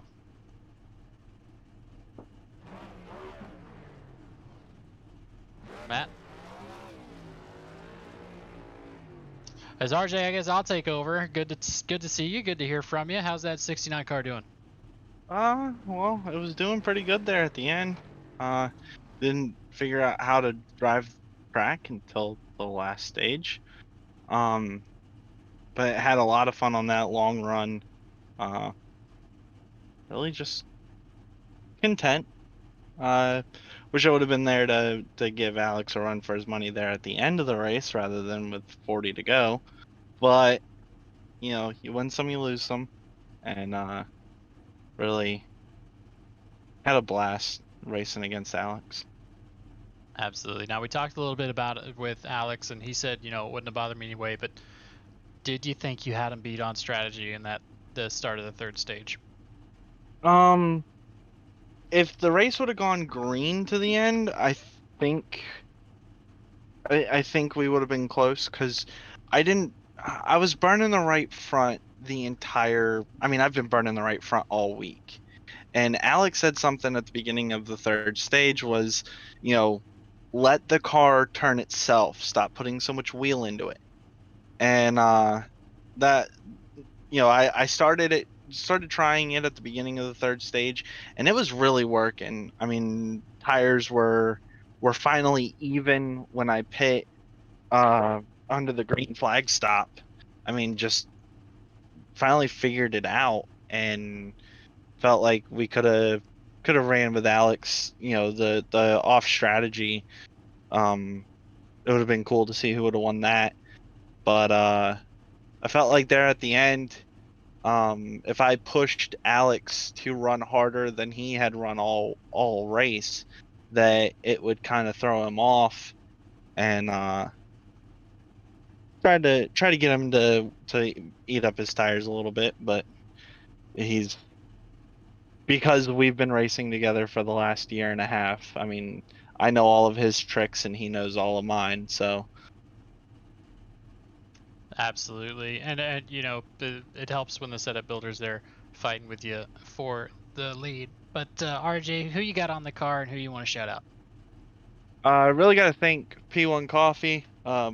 Girlfriend absolutely loves it. Her whole family loves it. Simrat Market, BD Technology, Burnt Rubber TV. Really got to thank everybody at Prodigy.